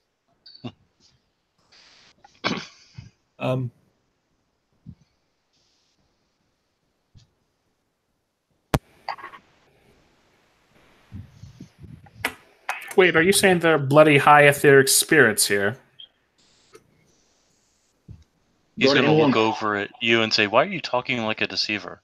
These are the powers of the beyond. He's a bleeding angels breaking the rules is what he is.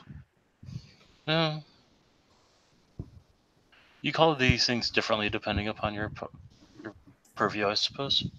It's okay. Give it. What's important is what they do. Well, everyone better get ready. Hold on to your knickers, because I just called them into question, and it's up for a review. We don't know what's going to happen. It's going to be beautiful now. Okay, Rupert's going to turn to the air and say, Hope, I know you can hear me. Are you safe? Can you come back to us? As you say that, the entire circle kind of... It was at one point a tornado of energy that was spiraling, until at this moment in time, the tornado freezes, as it becomes a physically solid, tangible, almost like an amber is how I'll describe it. Like that kind of, you know how amber, when it becomes gelatinous, it becomes solid? Made of golden, what used to be golden radiance, but is now just golden sheen, essentially. You're not exactly sure why it has suddenly frozen, but it has. 1 second. Sorry, I just have to do something.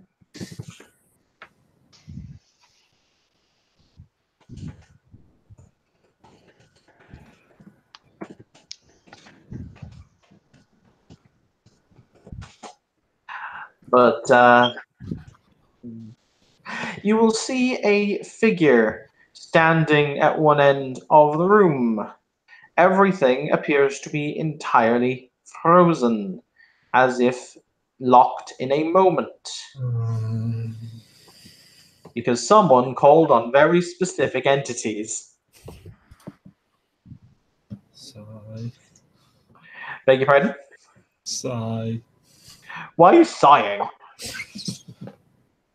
Because I know who the last person who froze time I met was. Who all is frozen, by the way, just to clarify? Basically, everyone except the PCs seems to be frozen in a moment. That's NPCist. Oh, bugger. Just the bugger. I'm going to start fiddling with my goggles now.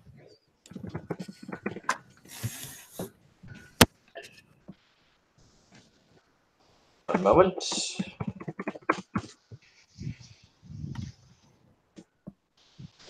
Alright, I just need to find the correct picture.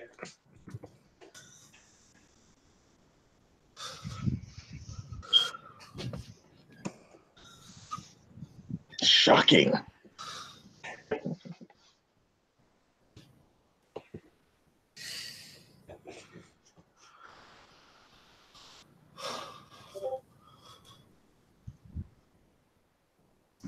My.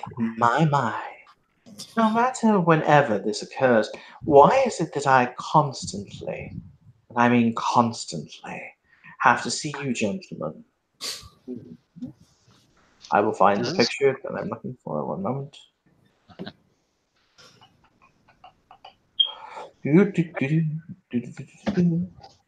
I need to completely reorganize my picture folder.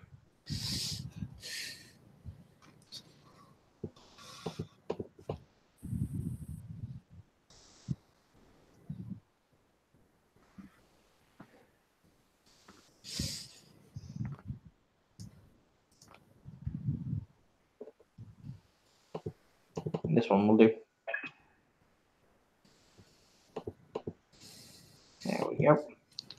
Oh, no. Is that who I think that is? I believe only one person here gathered has met this entity face to face. Oh, I wasn't sure if that was Siren's mom or not. No, it's not Siren's mom. Oh, okay. Yes, Rupert, how's it going? Yes, I recognise the voice. You have met Raphael before. Oh, okay. No, I thought it was the other voice. Right. Okay. No. Now, then, Mr. Kilkenny. Yeah. Why is it that you summoned me? Well, to be too fine of a point on it, I didn't exactly summon you personally. If I could, I'd be in a much higher position than I am in. Mr. Kilkenny, if you waste my time again by superfluous drivel, I'll rip out your tongue. Yeah, well, you know you ain't supposed to be doing that, and whoever is doing it ought to stop it. I'm just going to stand over there. Ah, interesting. I remember you, Mr. Crane. Yes. What were your words? Oh God, why?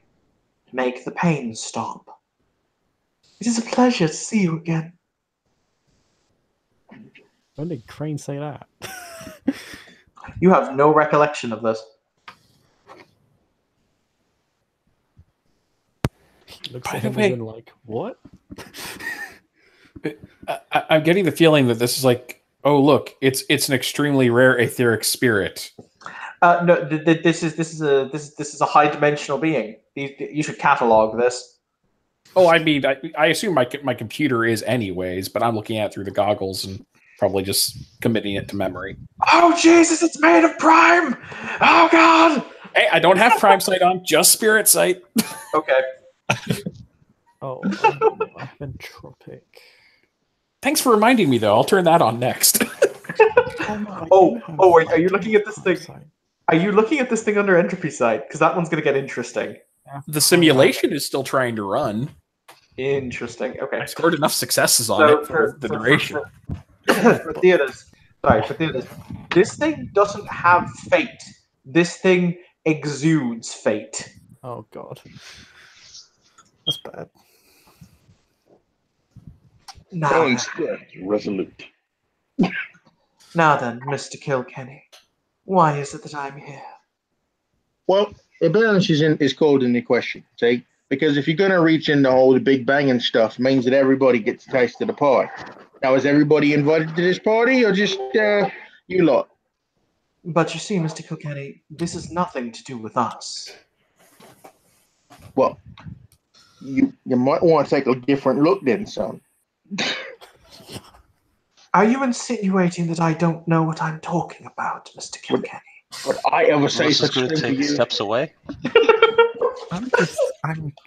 Yes, I'm definitely standing over there. The other end of the room. Yes. Look, I'm simply a plaintiff. See, I called it into question. You got to look into it and suss it out. That's how it works. My. Not only did you prevent me from reuniting with my darling sister, but now I need to listen to this drivel. You, Master Gallo. Pleasure to see you again. I did not expect that we would meet again quite so soon. Nor did I. I shall ask you a question, as you're rather the theologian, aren't you? Merely a humble layperson, technically, but do carry on. Contemplate for me, Master Gallo, if you will. If a man gives wings to man, is that man an angel?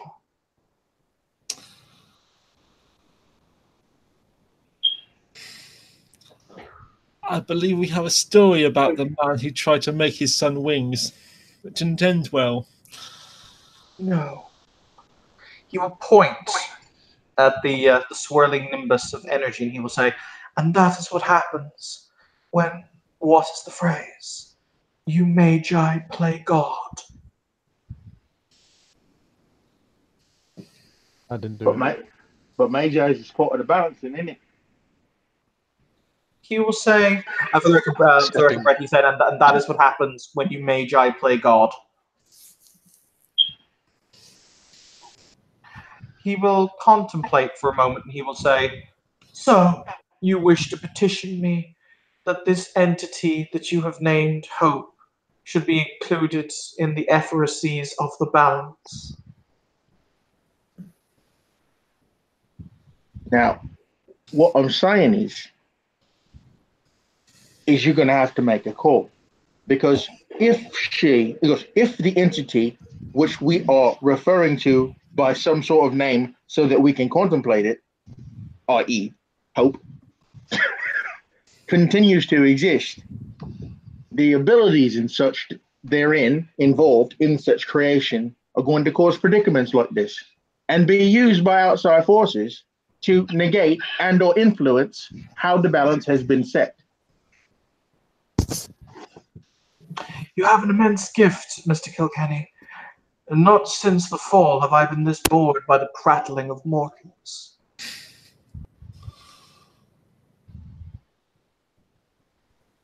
I mean, I could always ask for an advocate. The matter is quite simple.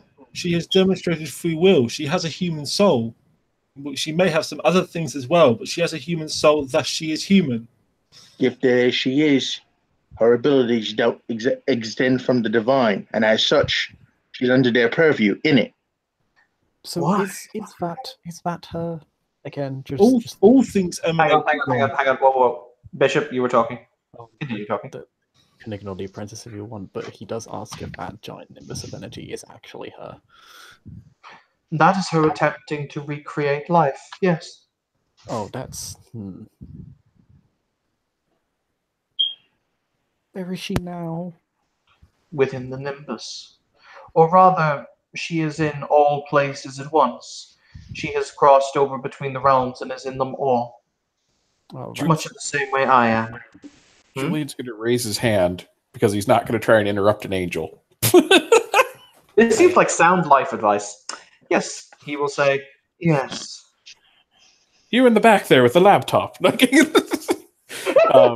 In all seriousness, he's going to he's just going to look at the readings, consider what he's been told, and say, if what's going on in there is that potentially hazardous and possibly infringes on your purview, as it was said,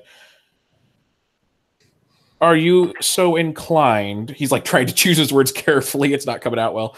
Are you so inclined to relieve her of that ability, or prevent this from happening? Perhaps.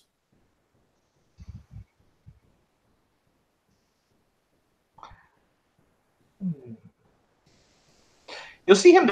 It's clear that he's thinking. Okay. Well, since there's a pause, we will speak up.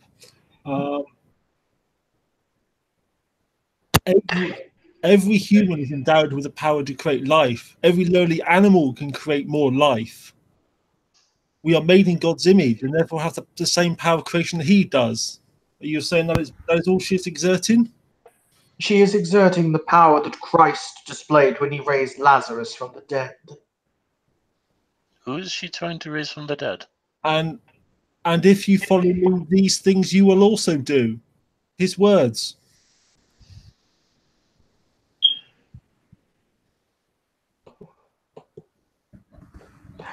Perhaps just as importantly, why is she doing it here and now? Because the rules is different here. And she saw her mum. The dead are not lightly brought back from all mythos. That seems to be a common trend. If we do it, we suffer from paradox. Every mage has worked any magic knows that. If they do it, they get a headache. She doesn't. Because it sets a precedent. You don't want it set. It's not a precedent. It's been number 4. There might also be... He looks like he's having trouble phrasing this, but he looks actually terrified for a second. If there's something you said earlier, he looks over towards Owen. If she does this, could that not open the way for someone else to do something similar as a way of balancing something out? Something else might be brought back, someone else, and we have no idea who. If she does that, empowered as she is, uncensored as she is, and unbeholden as she is, then others can use the same loophole. Simply, that's bad.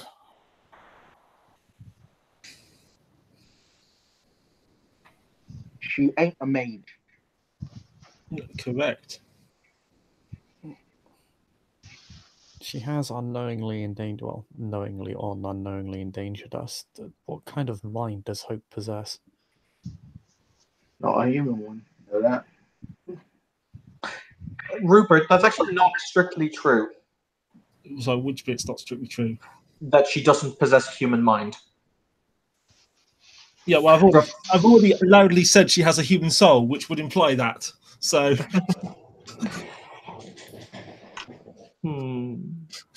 You see Raphael very casually walk over, and he snaps his fingers, and the energies fly apart. Basically, so it's so he can walk through. But what happens is, rather than existing in a physical state anymore, he essentially turns them to dust that are still hanging in the air that he brushes aside. And you see Hope, her face kind of her face kind of contorted in sobbing in the most heartfelt tears you've ever seen. And basically, you see a golden form in front of her that her hands are in the chest of. That is roughly human shaped. Hope, I know you can hear me. I understand what you're doing and why. Your mother wouldn't want this. She believed in the cycle. She believed in her own rebirth naturally.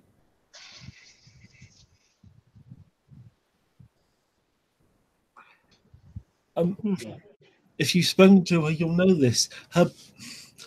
She has strange beliefs of the East. She would not want to be reborn in her old incarnation. Roris is going to grit his teeth and say, "Who is her mother?" It's not. Who? The short answer is Yuki, but it's not literally her mother. It's the mother that would have been. Jewel was her mother? No, and the mother she would have had if events had played out differently. Roris is actually going to start running towards the circle. Okay. To explain it, the angel will say, you can tell, by the way, that you can tell Hope can hear you, but she can't physically react in the sense that she is physically frozen, as in the moment is frozen, but you can tell that she can hear you because her eyes can move. He will say, to be correct, as he steps sideways, and when he's done with his little monologue, Brett, you can get there. Her soul, the soul of the child that inhabits Hope's form, is the child of Yuki, or the woman who you would call Jewel. So, the body is not the body of the child that would have been. The soul is, however, the soul of the child that would have been. So, it is free for you to interpret if it is her mother or not. That is up to your personal interpretation of life, I suppose.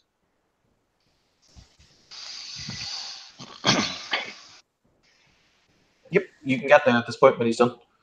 Roris is going to look up and say, "Hope, if I do not know you, I've met you once, but I knew your mother, and I was gone when she died, and that is something I will never forgive myself for.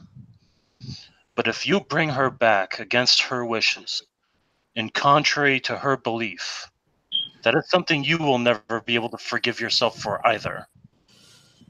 She was kind to me. She was beautiful, and she loved Sketch so much that when she died, it destroyed him. Want to do something to honor your mother's memory. Punish me for not being able to save her. But do not violate the cycle for her. She would not thank you for it." Roll me charisma expression. Okay. I'll give it to you at a -1 diff, because that was a cool speech. I don't have expression. I do have leadership. It is really more of an expression thing. Well, I got 4 dice, and since specs don't count, I'm guessing my inspirational won't count either. Inspirational will count here. Alright, I'm spending a willpower, though. Okay.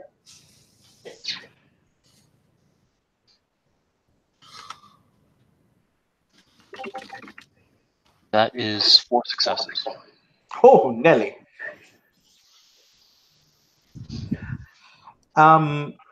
Even though she appears to be frozen in time, you see a single tear roll down the girl's cheek.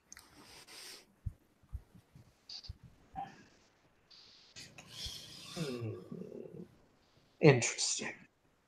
So, Master Kilkenny, you maintain that this girl needs to be placed under the limitations and laws of the balance due to her odd circumstances and happenstances of birth. The body that she possesses, made by the hand of man in the image of the divine. Well, so you said that to be perfectly clear. I didn't say none of that. The road to hell, Mr. Kilkenny, is, I assure you, paved in statements like that.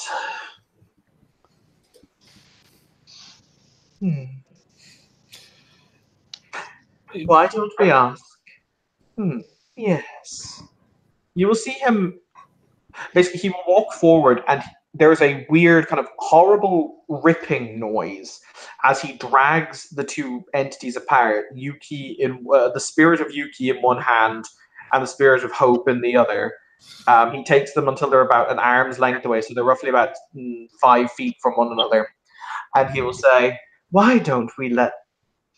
Yes, let her speak for herself." Yuki, that's your name, isn't it?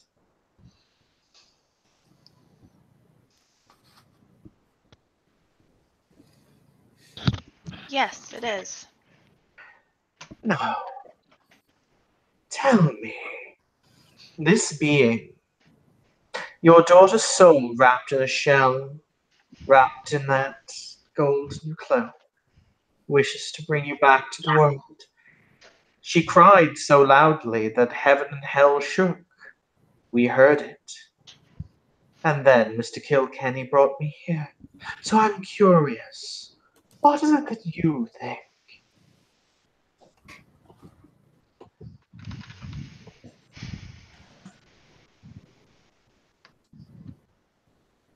Yuki takes a deep breath.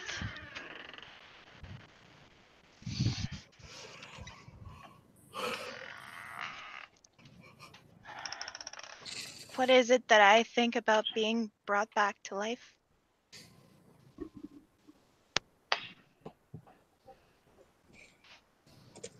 Or what do I think should be done with my daughter? Those are two very different questions. Well, why not answer them both? I have all the time in the cosmos. Rose is actually crying right now.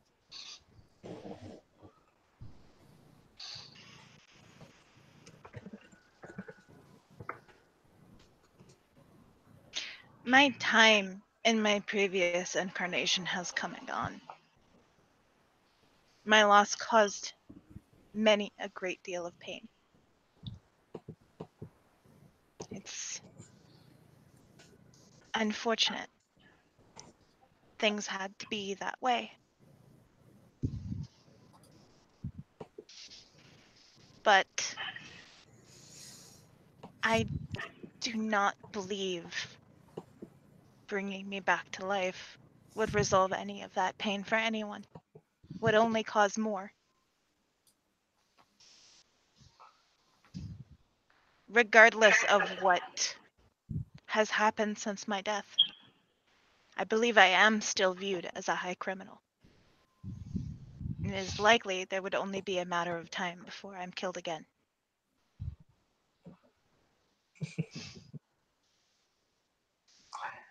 Very well. And my second question. He will say, he picks Hope up by the throat and kind of, she's not choking. She's still entirely perfectly still and kind of holds her, kind of swaying her back and forth. I could obliterate her with a thought.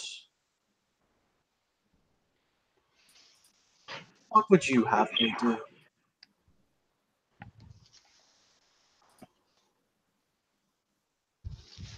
Pay attention, kids. You're watching the master at work.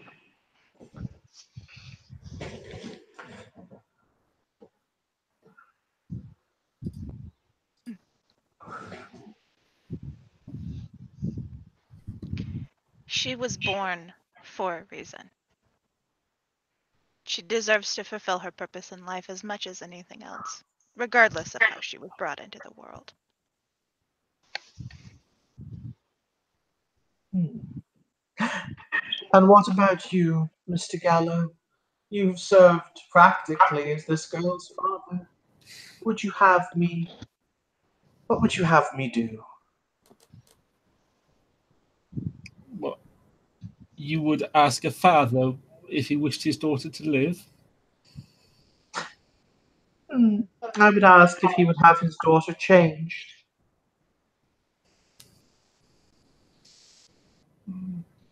Change is inevitable. She has changed in the past 2 years already, and she will go on changing. I dare say I will grow. I will go on changing. No, I would not wish you to forcibly change her. She has her own path to walk. Unlike you, she has true free will.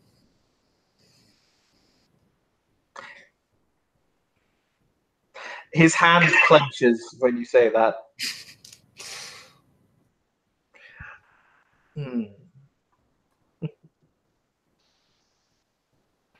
God made man in his image, as I said. It seems, though, that one way or another, man has done as God has done and made life in his own image. Oh boy, God.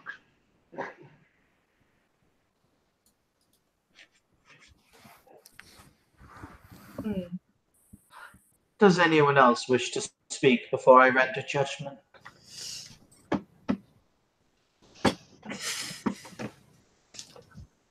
I'm happy to talk.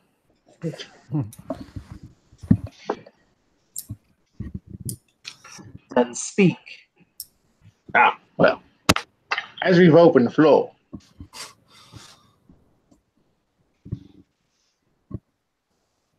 you've heard from the mother and you heard from the father, but you ain't heard from the girl herself, is you?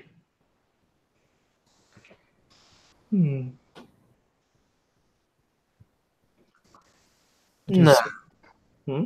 Well, the apprentice will just chime in. It is true, considering this entire situation revolves around Hope, none of us have really asked what she wants.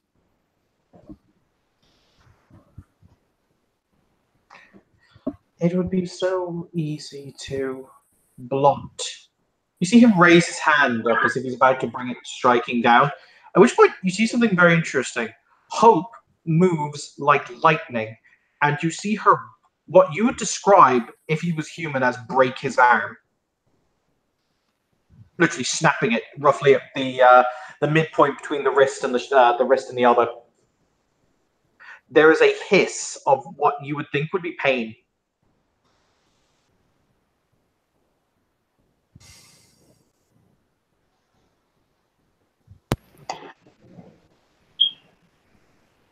Wait for that. Weird question, by the way. With Prime Sight, because I did that thing also. How much, like, if you had to make a comparison, I assume Raphael is like, oh, Jeebus, why are you looking at this? But what about Hope?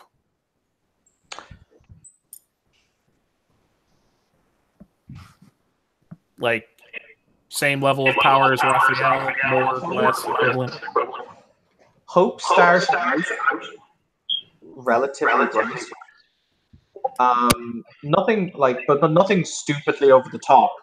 However, the more people have been talking about her, and the more people have been positively reinforcing her, the brighter her light has gotten, until she could possibly be said to be brighter than Raphael. That's going to make this interesting then. He's going to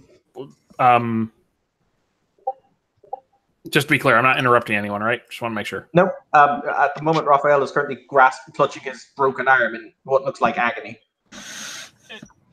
Just to clarify, this woman has abilities somewhat outside the station of humanity, or our own sort. to the point where she just broke the arm of, well, one of the 6 archangels, I believe, if I remember my history correctly.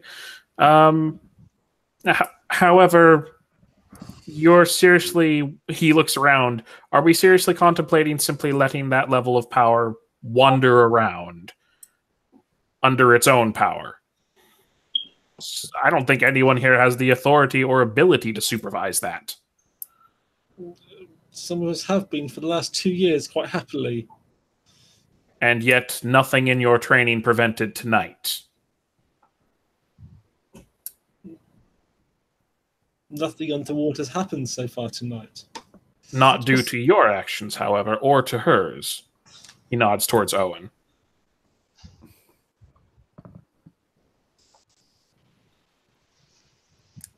Frankly, this bickering is I'm pointless. sure If someone has the capacity to stop Hang on, guys. We're doing that thing. We're talking over each other. Bishop, you were talking first. Continue. He just says, frankly, this bickering is pointless. If someone has the capacity to stop her or to convince her to stand down, then do so. Otherwise, let her take accountability for her actions and act.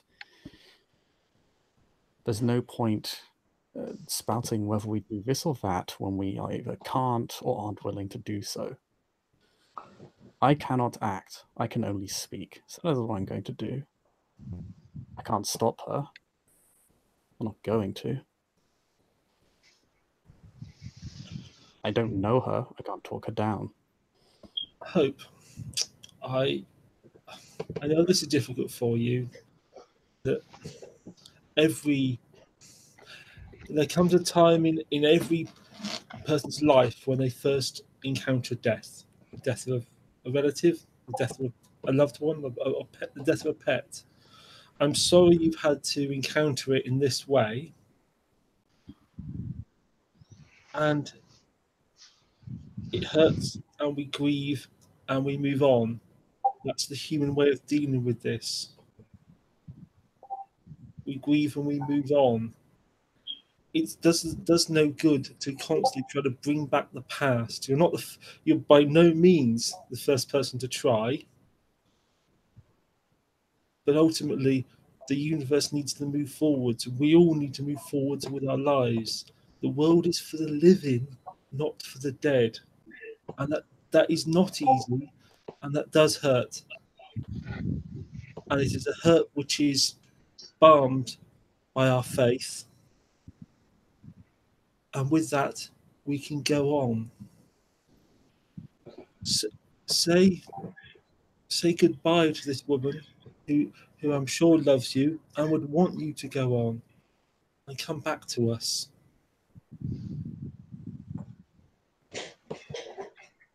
Hope kind of walks. She puts up her hand. She doesn't shunt Raphael back like violently, but he takes 2 or 3 steps back. You're not sure if he was forced back or if he took steps back so he wouldn't intercept her hand. But she will walk up to where the spirit of Yuki is standing, and she looks at her with eyes that are, still streaked with tears, and she says, it's interesting. Her voice doesn't convey the emotion that her body is portraying. It's almost like there's a disconnect between the two. She still maintains what I call the Hope monotone, which is she doesn't express emotion through her voice. And she says, so, you wish to leave?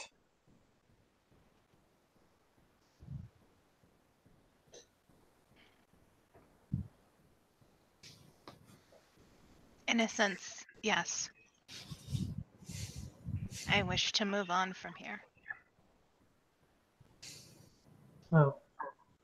It is not to say that I want to leave you. I very much don't.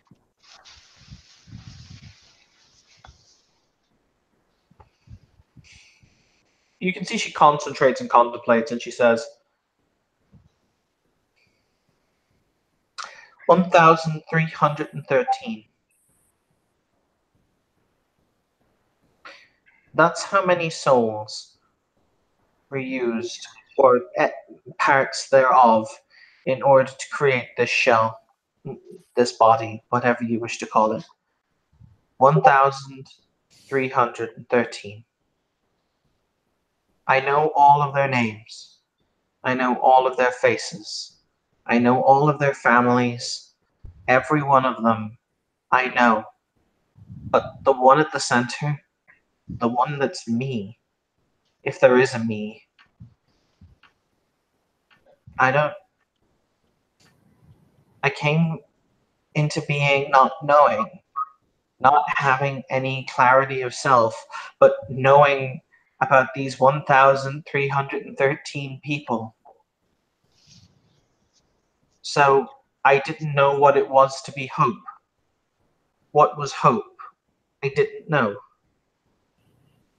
And yet you're the only thing that I've met or person who I've seen who feels like they were meant for hope.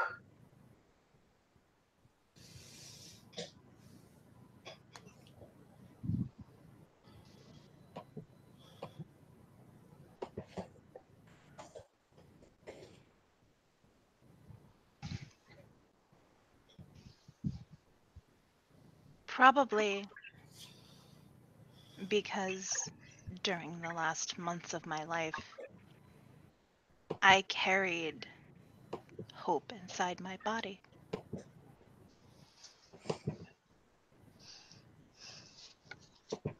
And if I had been able to protect that life the way I wanted,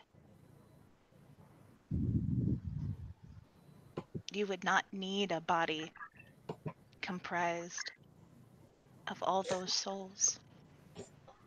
And you would not know their names or their faces.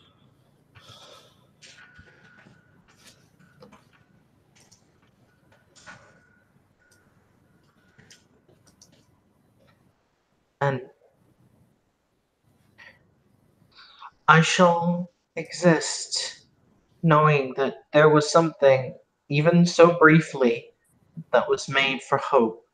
And so I can hope that I can find, build, or make things, other things that are meant for her. That's all I can do.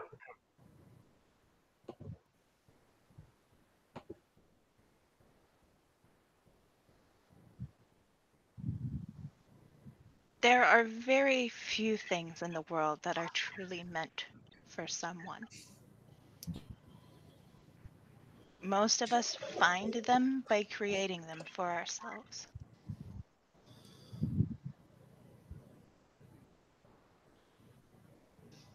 We make bonds with people, and that alters our fate in some ways. Tying yourself to someone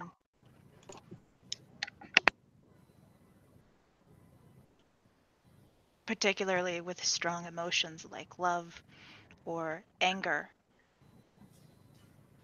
changes the course of actions that later happen.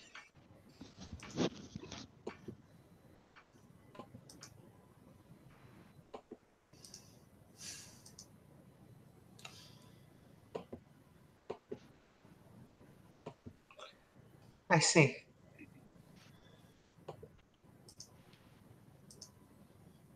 Then I'll just. I hope you find the way to the path that it is you're meant to take.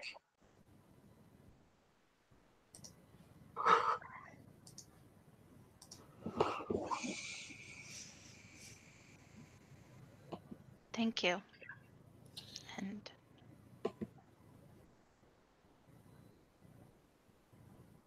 I hope you have a life as full and vibrant as the one I did in my time here.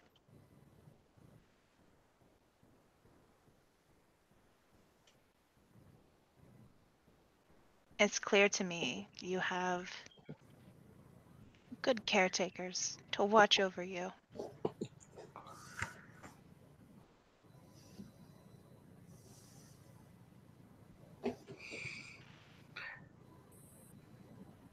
And if you wish to know me, you only need talk to the people who knew me best when I was alive.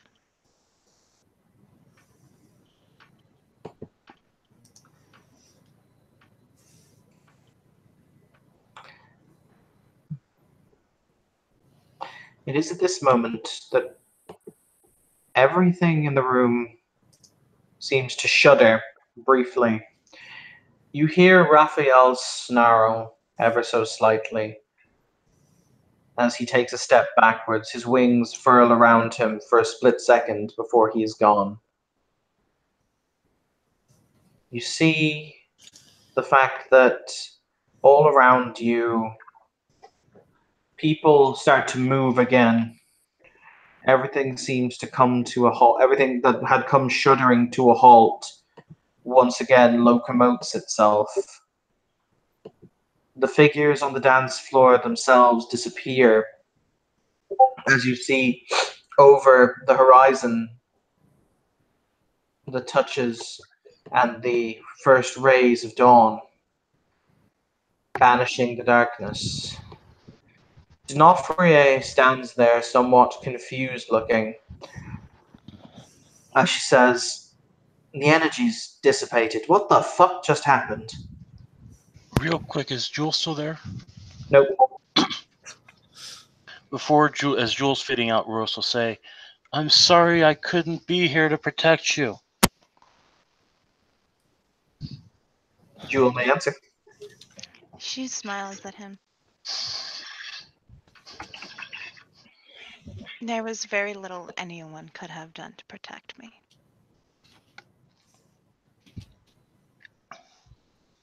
He'll just nod his... Oh, sorry. I chose to die with honor and with dignity, accepting my death as I always had.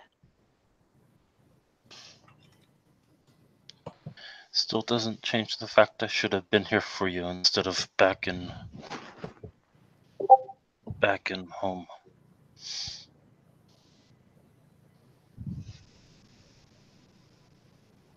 All right.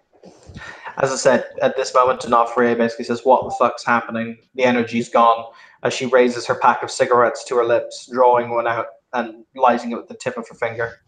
Hope happened. She chose to disperse the nimbus. Rose is just going to slowly turn and walk out. D'Onofrio kind of... You can see she inhales deeply the smoke and she lets it out through her nose. And she says, right. She also fucked up my leg again. Well, no, time fucked up your leg, dear. She will throw you your cane. She'll catch it. Alright. Well, I suppose in the long run, what have the casualties been? A couple of windows. Sprained ankle, he kind of shifts his now. Oh, baby, would you like me to kiss it and make it better? I don't know, do you have magic for that sort of thing? Technically, yes, but shut your fucking mouth.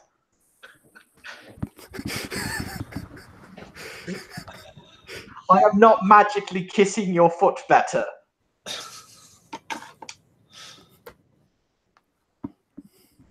Is Hope in the room? Yes. Okay, how is she looking? She's back to kind of normal Hope. Her face has gone back to normal. It doesn't even look like she was crying. Okay. Rupert is largely going straight over to her and offering appropriate comfort. I don't know if that's a hug or what is in this case. You kind of put you kind of sense it is the time to put your arm around her shoulder, kind of, that kind of. Yeah. Yeah, he'll do that. Really observant people might notice Rupert's actually slightly uncomfortable about that, but he does it. D'Onofrio kind of looks at. D'Onofrio is going to look at Theoda, and she's going to say, on a side note, this is going to. Oh, fuck. This situation is going to generate paperwork, isn't it? Fuck. Likely. Fuck. I hate life. Right, come on. It's dawn. Let's go get shit-faced. There's a bar downstairs. Oh, great. You know what they say? It's 6 o'clock somewhere. Well, strictly speaking, it's now All Saints' Day. Julian's going to pack up his gear and save his reports and go home to make a more official report because I got to get going. You on a side note, Solon, you have some readings. I do. Yay! I am going to wind up the scene here at this point, guys, because I've been running for about 2.5 hours. So, One question. Was there any amber left? No.